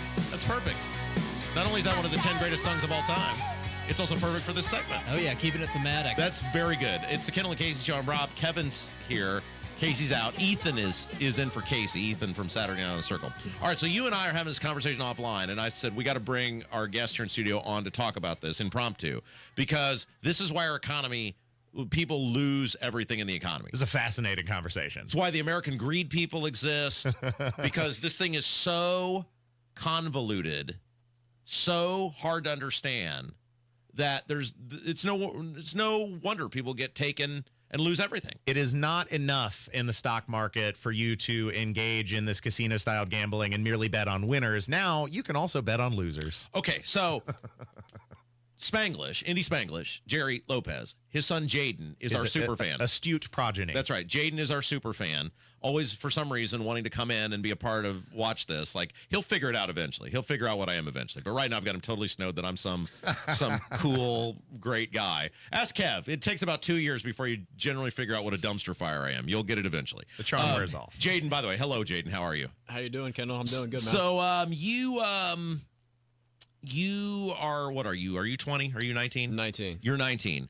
And you... Functionally 20, though. Your birthday's in like, what, a month? Basically, yeah. Okay. Yeah. You're like Matthew Broderick. Was that Star Wars? Was that the movie? No, Matthew Broderick was never in Star Wars. No. There's a movie. There's the movie where he activates the game. The War Games. War Games. That's nothing like Star Wars. Yeah, sorry. But you're like a savant with crypto and stock trading. Like, you're super good at this. You're barely scraping by on every other facet of your life, but you are like a genius when it comes to understanding the stock market and how it works. Yes, sir. That's my thing. Yep. And you're making not like quite a living because you're a college student, but you could, if I said tomorrow, go make a living, you could do it. You could make it work at 19 years old. Oh, yeah. I could definitely make it work. But obviously, that comes with the business, so I got a lot of overhead expenses. It's amazing. He's Jerry's kid. Like, look at the condition Jerry's in, and that's his that's his son. You'd never imagine. No, never connect these it's unbelievable, two people. the life that he is, the quality of child Jerry has produced. You would never think that. It's like a Kardashian walking in here.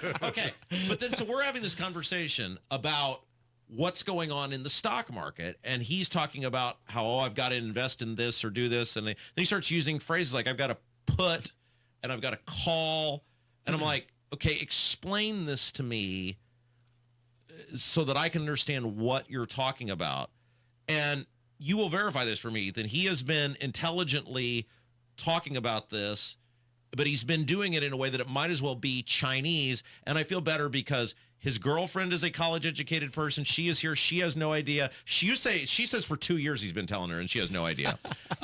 Kev is a college-educated person. Kev, you have no idea what he's saying. Yeah, I don't understand it. And I am a college-educated person, and I have no idea. And I've been asking legitimately serious questions. You kind of get some I of have the loosest grasp of understanding. So think about this. Between us, you have 4 college-educated people in this room.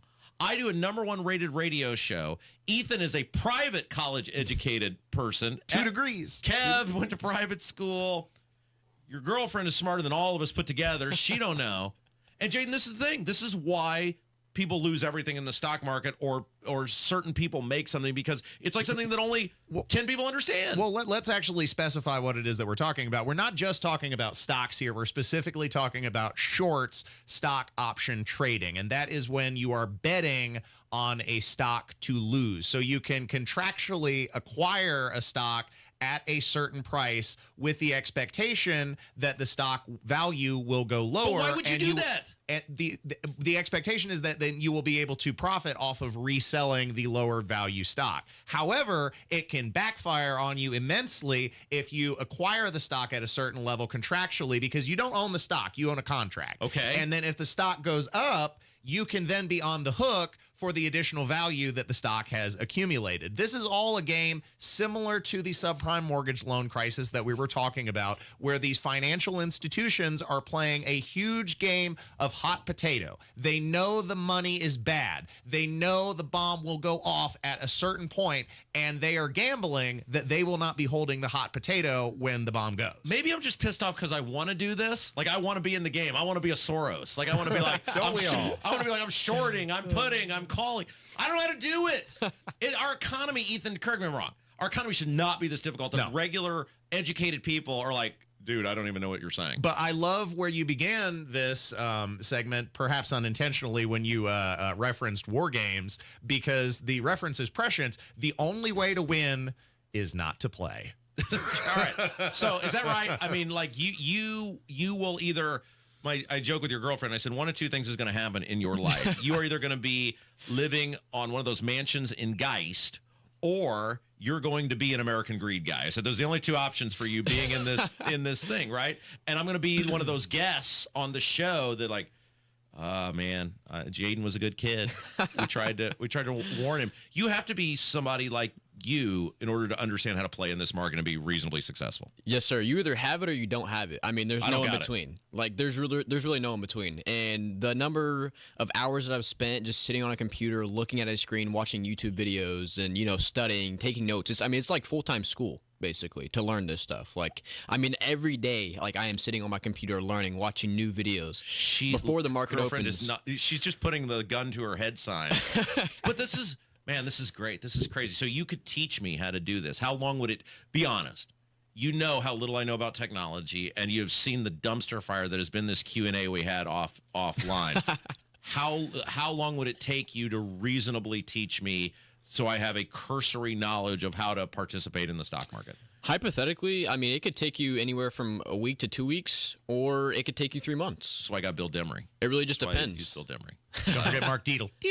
Well, that's real estate. Yeah. All right, Jaden, go be productive in life. Don't end up like us. Ethan's here for Casey. It's Kendall Casey Show, 93 WIBC. 93 WIBC Mobile News. On the level, on the go. Stocks getting hammered on Wall Street. I'm John Herrick. Here's what's trending at 11:30. The Dow Jones Industrial Average has fallen about 700 points so far this morning, with President Trump's tariffs on Canada, Mexico, and China taking effect today. China says it will reduce imports of logs and soybeans from the United States. Vice President J.D. Vance, though, says a deal can still be reached between Ukraine and Russia. He says it depends on the Ukrainians being able to negotiate in good faith. Thunderstorms and strong winds are in today's forecast across Indiana, but we're not expecting any severe storms at this time, but any thunderstorm will be capable of producing brief heavy rain and wind gusts over 35 miles an hour. Chad Swain with the National Weather Service in Indianapolis says it'll be colder and some light snow is possible on Wednesday. On the level, on the go, and on WIBC.com. Okay, we are running a car drive right now to help veterans all across America. So if you have an old car, truck, or van, even a motorcycle or an RV sitting around, you can right now give it away and help the vets. They really need your help. And your car will help support the vets and their families. And guess what? You even get a tax donation. Plus, we'll even come and pick up your car for free. And all you've got to do is pick up your phone right now and make a free call. Now is the perfect time to do something good for the vets. Give back to the vets right now for all they've done for this country. And your old car can really help them. So call the Veterans Car Donation Program right now for free pickup of your vehicle. Help the vets and help your taxes at the same time. Call right now. 800-883-3024. 800-883-3024. 800-883-3024. That's 800-883-3024. You still thinking job change in the new year? Yeah, I need something that's in high demand and more stable in this economy. IT? Yeah, cybersecurity, maybe even AI. That's what I did. Really? How? Went to My Computer Career. You don't need any prior experience, and you could start your new career in a matter of months. A lot of IT pros go to school there, too, to level up. Sweet. Are classes online or on campus? Both. Wow, I'll check it out. Thanks. Make this your year. Take the free career evaluation now at mycomputercareer.edu. Financial aid is available for qualified students. Garage door problems? Call today for service today. Garage Doors of Indianapolis services all makes of garage doors 24 hours a day, 7 days a week. Call today for service today. 875-4577. Call today for service today. Get it fixed right now. Call Garage Doors of Indianapolis at 875-4577 or visit doorstoday.com. In the morning, call 875-4577. Service today. Today. Health gives you the ability to love more, feel more, be more. Health gives you the ability to live an extraordinary life. Because every day, no matter the challenges, is a chance to breathe, laugh until your belly aches, cry because you care so much, and experience everything that makes your life truly extraordinary. For 150 years, Franciscan Health has been there, watching extraordinary lives unfold. Love your extraordinary life. From a fast break to recovery, Indiana hospitals are here for every Hoosier, regardless of their ability to pay. That's why we're teaming up with legislators on a winning playbook to lower costs and protect access to care across our communities. Because good policy doesn't leave anyone on the sidelines. Learn more at HoosierLifeline.com. My brother never checks on Dad. Or, my sister won't make time to take Mom to the doctor. Are these things you've heard yourself say? This is Tina McIntosh, president of Joy's House and co-host of the Caregiver Crossing radio program. I have a caregiving tip for you. Stay tuned. Cardon and Associates offers the finest senior living options tailored to your loved one's needs. Reservations are now being accepted for new apartments at Copper Trace in Westfield. Visit cardon.com. Expressing anger or resentment toward unsupportive siblings can cause unmendable rifts in relationships. Don't try to control everyone else. You can only control yourself. The success of your caregiving journey does not rest on others. So enjoy the time with your loved one. This is your special time with them. More tips like this are available anytime at caregivercrossingradio.org. With new weekly content created by Joy's House and distributed in partnership with Network Indiana, we're an on-air and online support group for Hoosier family caregivers. Hear conversations with experts, access a library of online education, and more at caregivercrossingradio.org. Do you need furnace or heat pump service and need to find a local well-trained expert you can trust like Family Heating and Air Conditioning? We'll find that American Standard air dealer at IndyHomeComfort.com. You're listening to the Kendall and Casey Show on 93 WIPC. All right, there are some crazy people doing stupid stuff in New York and Los Angeles and other places, and that's not news. They're always doing stupid stuff there. I mean, this is even like more stupid than normal. It's Kendall Casey Show. I'm Rob. Casey's out. Ethan's here. Kevin's here. That's crazy.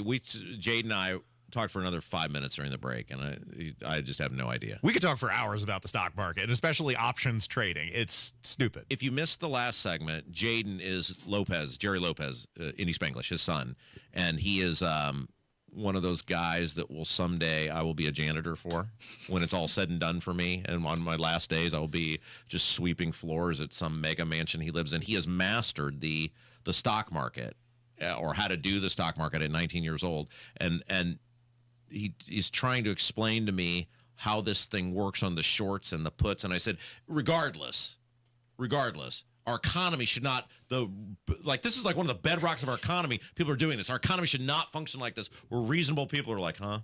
What?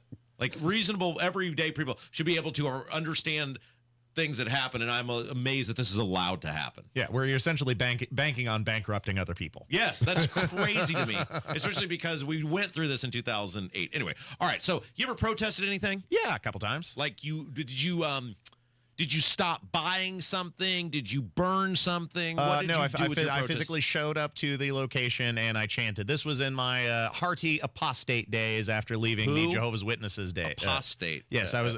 That's what they call you when you protest the Jehovah's Witnesses after being a member. You are now an apostate. And I showed up with several other apostates. This was in Michigan. We went to a assembly meeting. Okay, so were you like Kramer and Seinfeld, no bagel, no bagel, no bagel, no bagel, or like what did you do? Did you hold signs up? We all got together. We were wearing nondescript clothing, and then at a certain point during the program, we stood up and took off our jackets, and then revealed we were all wearing like the same shirt. It was pretty nondescript. We actually got rushed out pretty quick by the powers that be. But you never burned anything. You never have you ever refused to do business with someone over their views or whatever? Not that comes to mind. Okay, because I'm usually just after a quality product and business. These people went to a Tesla dealership in New York. Daily Mail has the story on Saturday, and they were waving signs that read, "No dictators in the USA. Burn a Tesla. Save democracy." 9 people were arrested in the process of this. And my question: were they burning other people's Teslas? Well, I don't know. This is my question. When you're burning the Tesla in protest, or I saw some famous person, Elvira or somebody, gave away her Tesla. Yeah. How is that punishing Elon Musk? You've already bought the Tesla. It's not. You've already paid for the thing. Also, a fun byproduct of these particular types of protests, statistically speaking, if you smash or give away the thing that you purchased in anger, you are likely to repurchase the thing again. Because you're right. Really? That's a thing? That is a thing. That is what happened with Nike. Remember, everybody went out and burned their shoes, and Nike made this perverse discovery that by inciting outrage and tempting people to quote unquote boycott or smash the products that they've already purchased, they will return return for business. Their revenue went up by like $1 billion because of those quote unquote protests. Yeah, and then you're kind of the bad boy. People want your product. That's why I got those Dennis Rodman shoes when I was in the 7th grade that tied up from the side, because Rodman was the bad boy. And He's I a knew, weirdo. well, but everybody loved Rodman. You got to understand, in like 1997, when I was in junior high, Dennis Rodman was the guy if you were a junior high kid. Did he have the rainbow hair then? Yeah, had all the stuff. He was headbutting refs. He was kicking people in the crotch. He was doing the pro wrestling. Everybody loved the Rodman, and he had shoes. These shoes were awesome. They tied up from the side. They were the coolest pair of shoes I ever owned. Somebody stole them out of my locker during basketball practice. I'm still pissed off about that. I would love to get a pair of Dennis Rodmans from 1997 again. They were very expensive. I was just beside myself when that happened. Pair of used shoes. Somebody stole them, but they were cool. Same thing here, though. People now want to buy a Tesla because you crazy people are telling people to burn the Tesla. It's just free advertising, because most normal people have a Tesla, not because Elon Musk runs it or owns it. They have a Tesla because they like the car and they like what it does. I mean, the best advertising for Tesla was when they tried to blow it up outside that casino, because it did like no damage at all. Right. All the explosive was contained by the Tesla. That was great advertising. I've thought this about you see this when pro athletes leave a team and somebody says, burn the jersey. They leave in free agency. Right. They already paid the jersey, right? They already got the money. Why would they care? They're going to another team. What are you proving to this? Kev, you ever protested anything? You're a pretty nice guy. I can't really think of anything. Yeah, I don't see you ever being angry enough to like just go somewhere and protest. I'm pretty chill. Something. I've done lots of political protests. I don't know if I've ever done a business protest, because what's the point? What difference would that really? If I like the product, I'm just harming myself. Yeah, I've done lots of political. I mean, we're doing one on the 17th of March. Looking forward to that. I will be there or be square. Hey, Jaden, you're super rich. So you probably don't need this, but you going to come to the property tax rally on the 17th? Hey, I'll be there. 1 p.m.? All right, perfect. I'll be there. Maybe we'll distract people by having you attempt to explain the economy to them and how this works. All right, very good. So you have not ever burned anything to the ground, Ethan? No, very good. No. All right, it's the Kendall and Casey show. Got about a minute and a half here left. Did you see Dolly Parton's husband died? Yeah, that's sad, but I mean, he was also pretty old, so. He's been married 62 years. Full rich life and a long marriage. I didn't even know she was married. Should I have known that? Oh, of course she's married. Is that a big deal? I didn't know she was currently married. Oh, well. Is that a big deal? I was reading that apparently Jolene was written about some interaction he had with the bank teller. They were at the bank. And she was getting all flirty with them, and Dolly Parton got pissed off that this bank teller was getting flirty with her husband, and that's where the song Jolene came from. Really? That must have been a fantastically well-assembled bank teller. Well, we have pondered what Jolene must have looked like in order prime Dolly Parton not being good enough for you. What did Jolene actually look like? And now we know it was a bank teller somewhere. And I've seen some decent looking bank tellers over the years, but not as good as Dolly Parton, say like 1975. No, certainly not. 62 years they were married, and what a life that guy. Like, he didn't have social media or anything. Just, what do you do? I'm married to Dolly Parton. You already won. You won life's lottery. What are we doing next? Oh, I had several incidents on the road the past couple days we got to discuss. Let's do it. I'm going to ask you if I have a right to be pissed off at the things that have happened to me on the roadways the last couple days. Ethan's in for Casey. Kendall Casey Show, 93 WIBC. Hammer and Nigel Show, 3 o'clock this afternoon. We're going to tailgate ahead of the big Trump speech. Jeff Boggs is going to be here, and maybe some caller roulette. 93 WIBC. Hey, guys, it's Rob.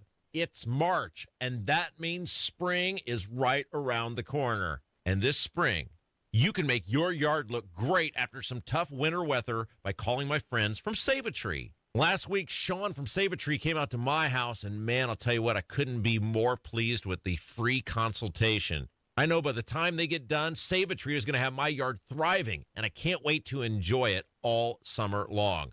Save a Tree is the tree, shrub, and lawn experts, and March is the perfect time to get started on planning for your yard in 2025. It could be one of the best home upgrades you've ever made. See how beautiful your yard can be. Set up your own evaluation at saveatree.com. That's SAVATREE.com.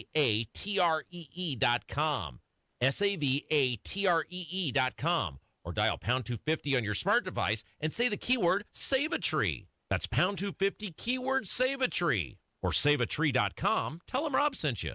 Hi, I'm Charlie Comer from Comer & Cross Premium Garage Floor Coatings. When your garage floor has stains, cracks, and pits, it makes your whole garage look bad. And a bad epoxy job looks even worse. Look, spring will be here on March 20th. For your best price of the year on your new garage floor, basement, or patio and installation this spring, please call me now at 1-800-NEW-FLOOR. Guaranteed, a Comer & Cross concrete floor coating won't chip, crack, or show tire lift like epoxy or paint ever. In one day, we make it so easy. We move your stuff out for you. We fix the cracks and pits perfectly.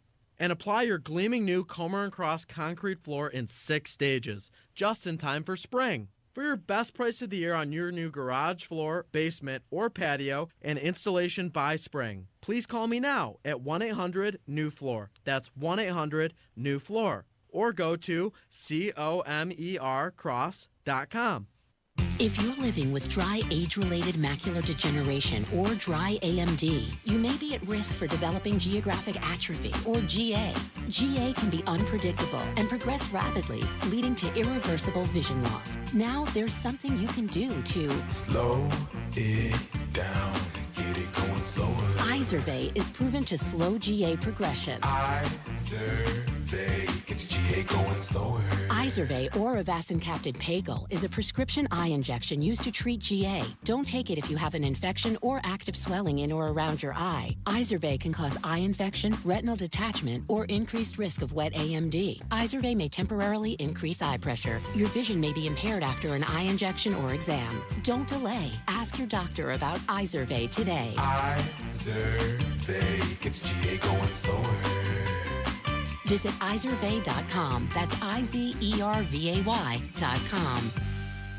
Guy Relford here. Time again for the Indy 1500 Gun and Knife Show this coming weekend at the State Fairgrounds, Friday, Saturday, and Sunday. There's never been a more important time to exercise our rights as true Americans. It's the Indy 1500 Gun and Knife Show. See the best in sporting, hunting, and personal protection gear, plus great displays of Americana. Come see us this weekend at the Indy 1500 Gun and Knife Show, Friday 2 to 7, Saturday 9 to 6, and Sunday 9 to 4. It's the Indy 1500 Gun and Knife Show. See you there. The floodgates are about to open in Indiana as spring approaches. Don't press your luck thinking your sump pump is working properly before it's too late.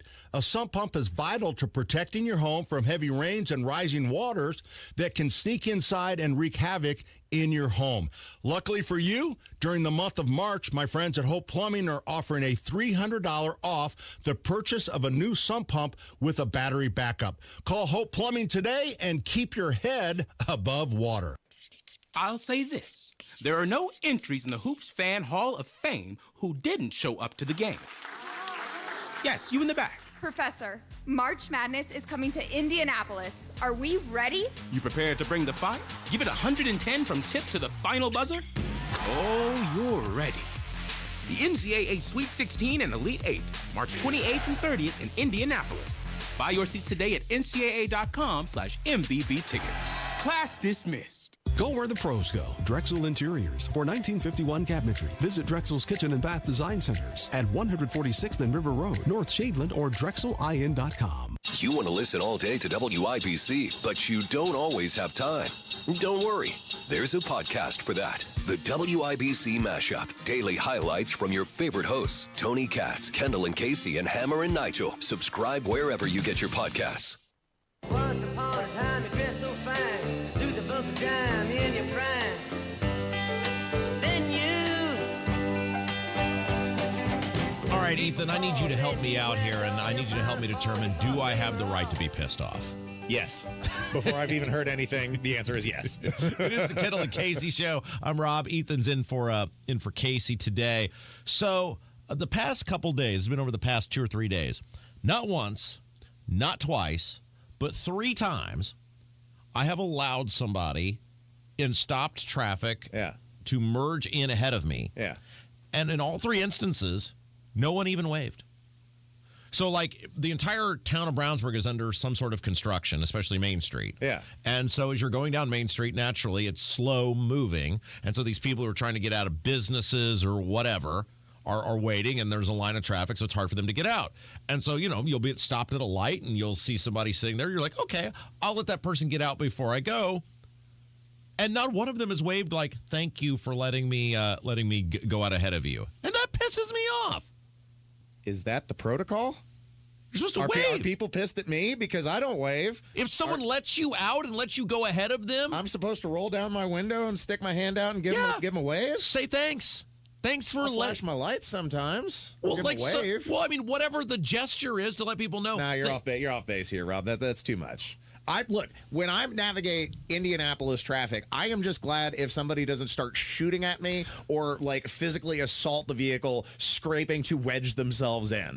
I'm thankful in those circumstances. The reason I'm mentioning this is because Hammer and I went to that Daymar event Saturday night, and Dana Carvey and David Spade were the headliners. And Spade was talking about this in his comedy act. About how people weren't waving in Los Angeles to him, that he is letting them go in front of him. I mean, if I let you cut it, you're cutting in line, right? I have the right of way. I have the right to drive. I'm letting you cut in line. Like if we were at a ball game. How are you going to wait? What if their windows are tinted? How you wouldn't even see people. See through? You can see people. Like I see all these people. That's how I know they didn't wave. I mean, if we're at a ball game and there's a long line at the concession stand, and I'm like, hey man, you can get up here and cut in front of me. Are you just not going to be like, thanks? Well, but see, that's different. You're I'm right next to him, Ethan. Right, you're next. I mean, no, from almost as close as we are. If you hold the door for me, I will tell you thank you. If you let me into traffic, the most you're getting is a light flash. So you do not say thank you to people. People must be pissed at me. Well, that's what I'm asking. I mean, am I just such an old timer that I was always taught if someone does something nice for you, you give them a wave. Thank you for letting me go ahead of you. Thank you very much. I don't even assume most people are looking inside the car when I'm driving. Boy, I'd be fascinated. At Rob M. Kendall on Twitter. What's your handle? At Ethan Hatcher. At Ethan Hatcher. THANHATCHER. I'd be fascinated to know if you expect a wave, or if you wave, if people let you out into traffic. You're such a nice person. I'm shocked that I didn't think I was being rude. If somebody let you cut in front of them. Let you merge into traffic. Look, at the end of the day, we have to merge into traffic. Sometimes people let me in, sometimes they don't. One way or the other, we all have to get in the same lane. Okay, second thing with the driving, and this happened this morning as I'm driving to work. So I'm getting on the Interstate 74 from Brownsburg, and I'm coming up the exit ramp, and there's a large truck driving next to me. So like I'm coming up the ramp, I'm merging onto the interstate, right?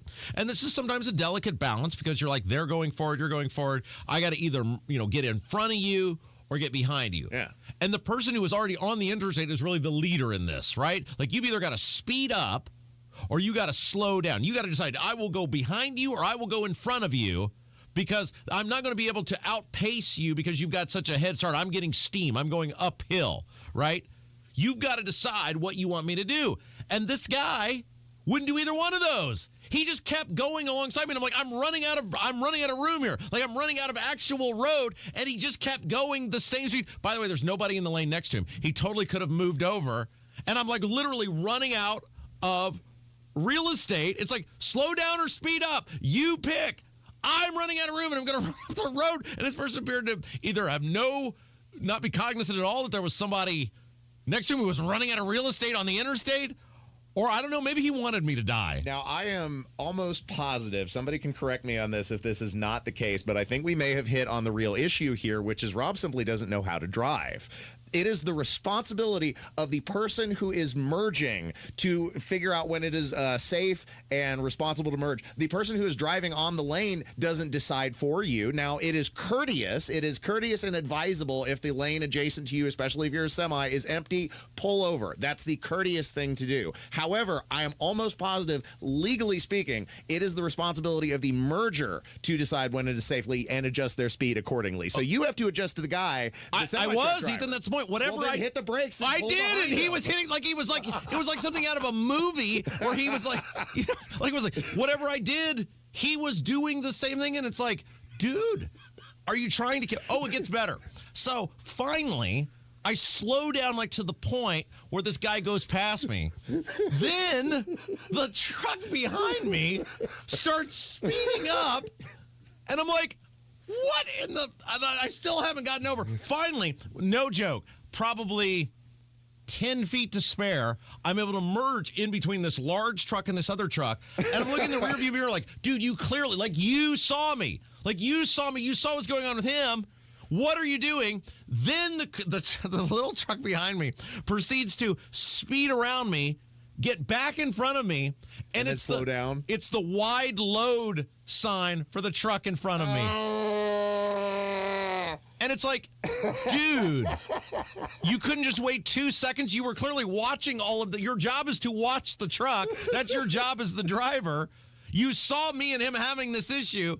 And then your response was, no, screw that. I know this guy's running out of real estate here. He's about to run up the road. But heaven forbid, for 2 seconds, I'm not directly behind that truck. I think we can all agree that it is the little truck which is in error the most here in this situation. That's ridiculous. I mean, it is just like, my goodness, Ethan. I didn't intend to go on that long about that, but I'm glad I brought you some joy into your existence. I love hearing about your traffic problems, Rob. Okay. Titillating radio. Hey, you did a great job today. Thank you. Thanks for having me in. Yeah, thanks, Kevin. And don't forget, you can hear Ethan Saturday night, 7 o'clock, Saturday night on The Circle here on WIBC. Stick around. And thank you to you, the audience. You're the best part. Know you, know us. Stick around. Tony Katz coming up next. Kendall Casey Show, 93 WIBC. If you built a house, you'd start with a strong foundation, right? Now, if you want to build a financial game plan for retirement, you'd start with Social Security. That's the foundation, and here's why. The decision to file for Social Security could impact your taxes, IRA, and 401k withdrawals, spousal benefits, and even your Medicare premiums. Everything is impacted by Social Security. That's why it's critical you get this right. Nobody knows Social Security like our guy, Bill Demery, your retirement guy here in Indy. Bill is going to do customized. That's important. Customized Social Security analysis just for you. Everybody's different. He'll customize yours. And it's free. Absolutely free, even if you're not a client. So if you've saved more than $200,000 and have not yet filed for Social Security, call our guy, Bill Demery, 317-648-5120. 317-648-5120. Bill Demery, your retirement guy. Premier Deck Coating, the ultimate deck protection. Who are they? Well, they're a sister company of Rhino Shield, and Premier Deck Coating is the product you need if you're tired of applying the same old stain and paint every couple of years to your deck. It's Terry, Stacy, and David and I have a deck that's probably 25 years old. The countless hours and the money that we spend on maintaining that deck never ends. And then we heard about Premier Deck Coating. Family-owned, based right here in Indy, and they are going to completely transform our deck with their special formulated product, which repels moisture, scratch-resistant in virtually any color that we want, and backed by a 10-year guarantee. No more spending time staining or painting every year. Premier Deck Coating will keep our deck looking great for years to come. Premier Deck Coating can also do fences and pergolas, too. For a free quote, call 317-696-4071 or visit premierdeckcoating.com. Texting enrolls you into reoccurring automated text messages. Consent not required to purchase. Message and data rates may apply. Hey, Dan, how you doing? Haven't seen you around the gym for a while. Yeah, I've really fallen off. Since I turned 40, I just don't get the results I used to get. Could be lower testosterone. Lower T? Yeah, I went through it a while back. Once you hit 40, your body has less free testosterone. I got Nugenix Total T, and it's made a huge difference for me. I've seen that ad on TV. Is it for real? Oh, yeah. The key ingredient is something called Tesnor, which helps boost free and total testosterone levels to help you trim up and stay lean. And it's made a difference for you? Man, I feel like I'm in my 20s again. At work, in the gym, and in the bedroom. Are they still giving out complimentary bottles for people to try it for themselves? Yeah, you just need to send them a text. Text MAINE to 321-321 right now for your complimentary bottle of Nugenix Total T, the #1 selling testosterone booster at GNC. Plus, text now and we'll include a bottle of Nugenix Thermo, our most powerful fat incinerator ever, to help you get back into shape fast. Absolutely free. Text MAIN to 321-321. That's MAINE to 321-321. Inside Indiana Business Radio, the news you need to get ahead. Indiana's business news leader, weekdays at 6:32 a.m. and 5:56 p.m. on WIBC. Want to find out what real retirement planning is all about? Tune in to Expedition Retirement with Greg Ayler, Sunday mornings at 7 on WIBC. Go where the pros go. Drexel Interiors for 1951 cabinetry. Visit Drexel's Kitchen and Bath Design Centers at 146th and River Road, North Shadeland, or DrexelIN.com. On the level, on the go. 93 WIBC Indianapolis. Coming up, border crossings have hit an historic low. We want the Ukrainians to have a sovereign and an independent country. Prices for strawberries, avocados, and bananas could rise. We heard the volunteers from Animal Care and Control. This is the WIBC News at noon. President Trump addresses the nation tonight. It is partly cloudy and 57 degrees in downtown Indy. I'm Ryan Hedrick. And I'm Sean Herrick. Here's what's trending at 12 noon. The president will speak to a joint session of Congress at 9 this evening. House Speaker Mike Johnson saying this morning that President Trump already has several achievements to celebrate. Securing the border so well that border crossings have hit an historic low.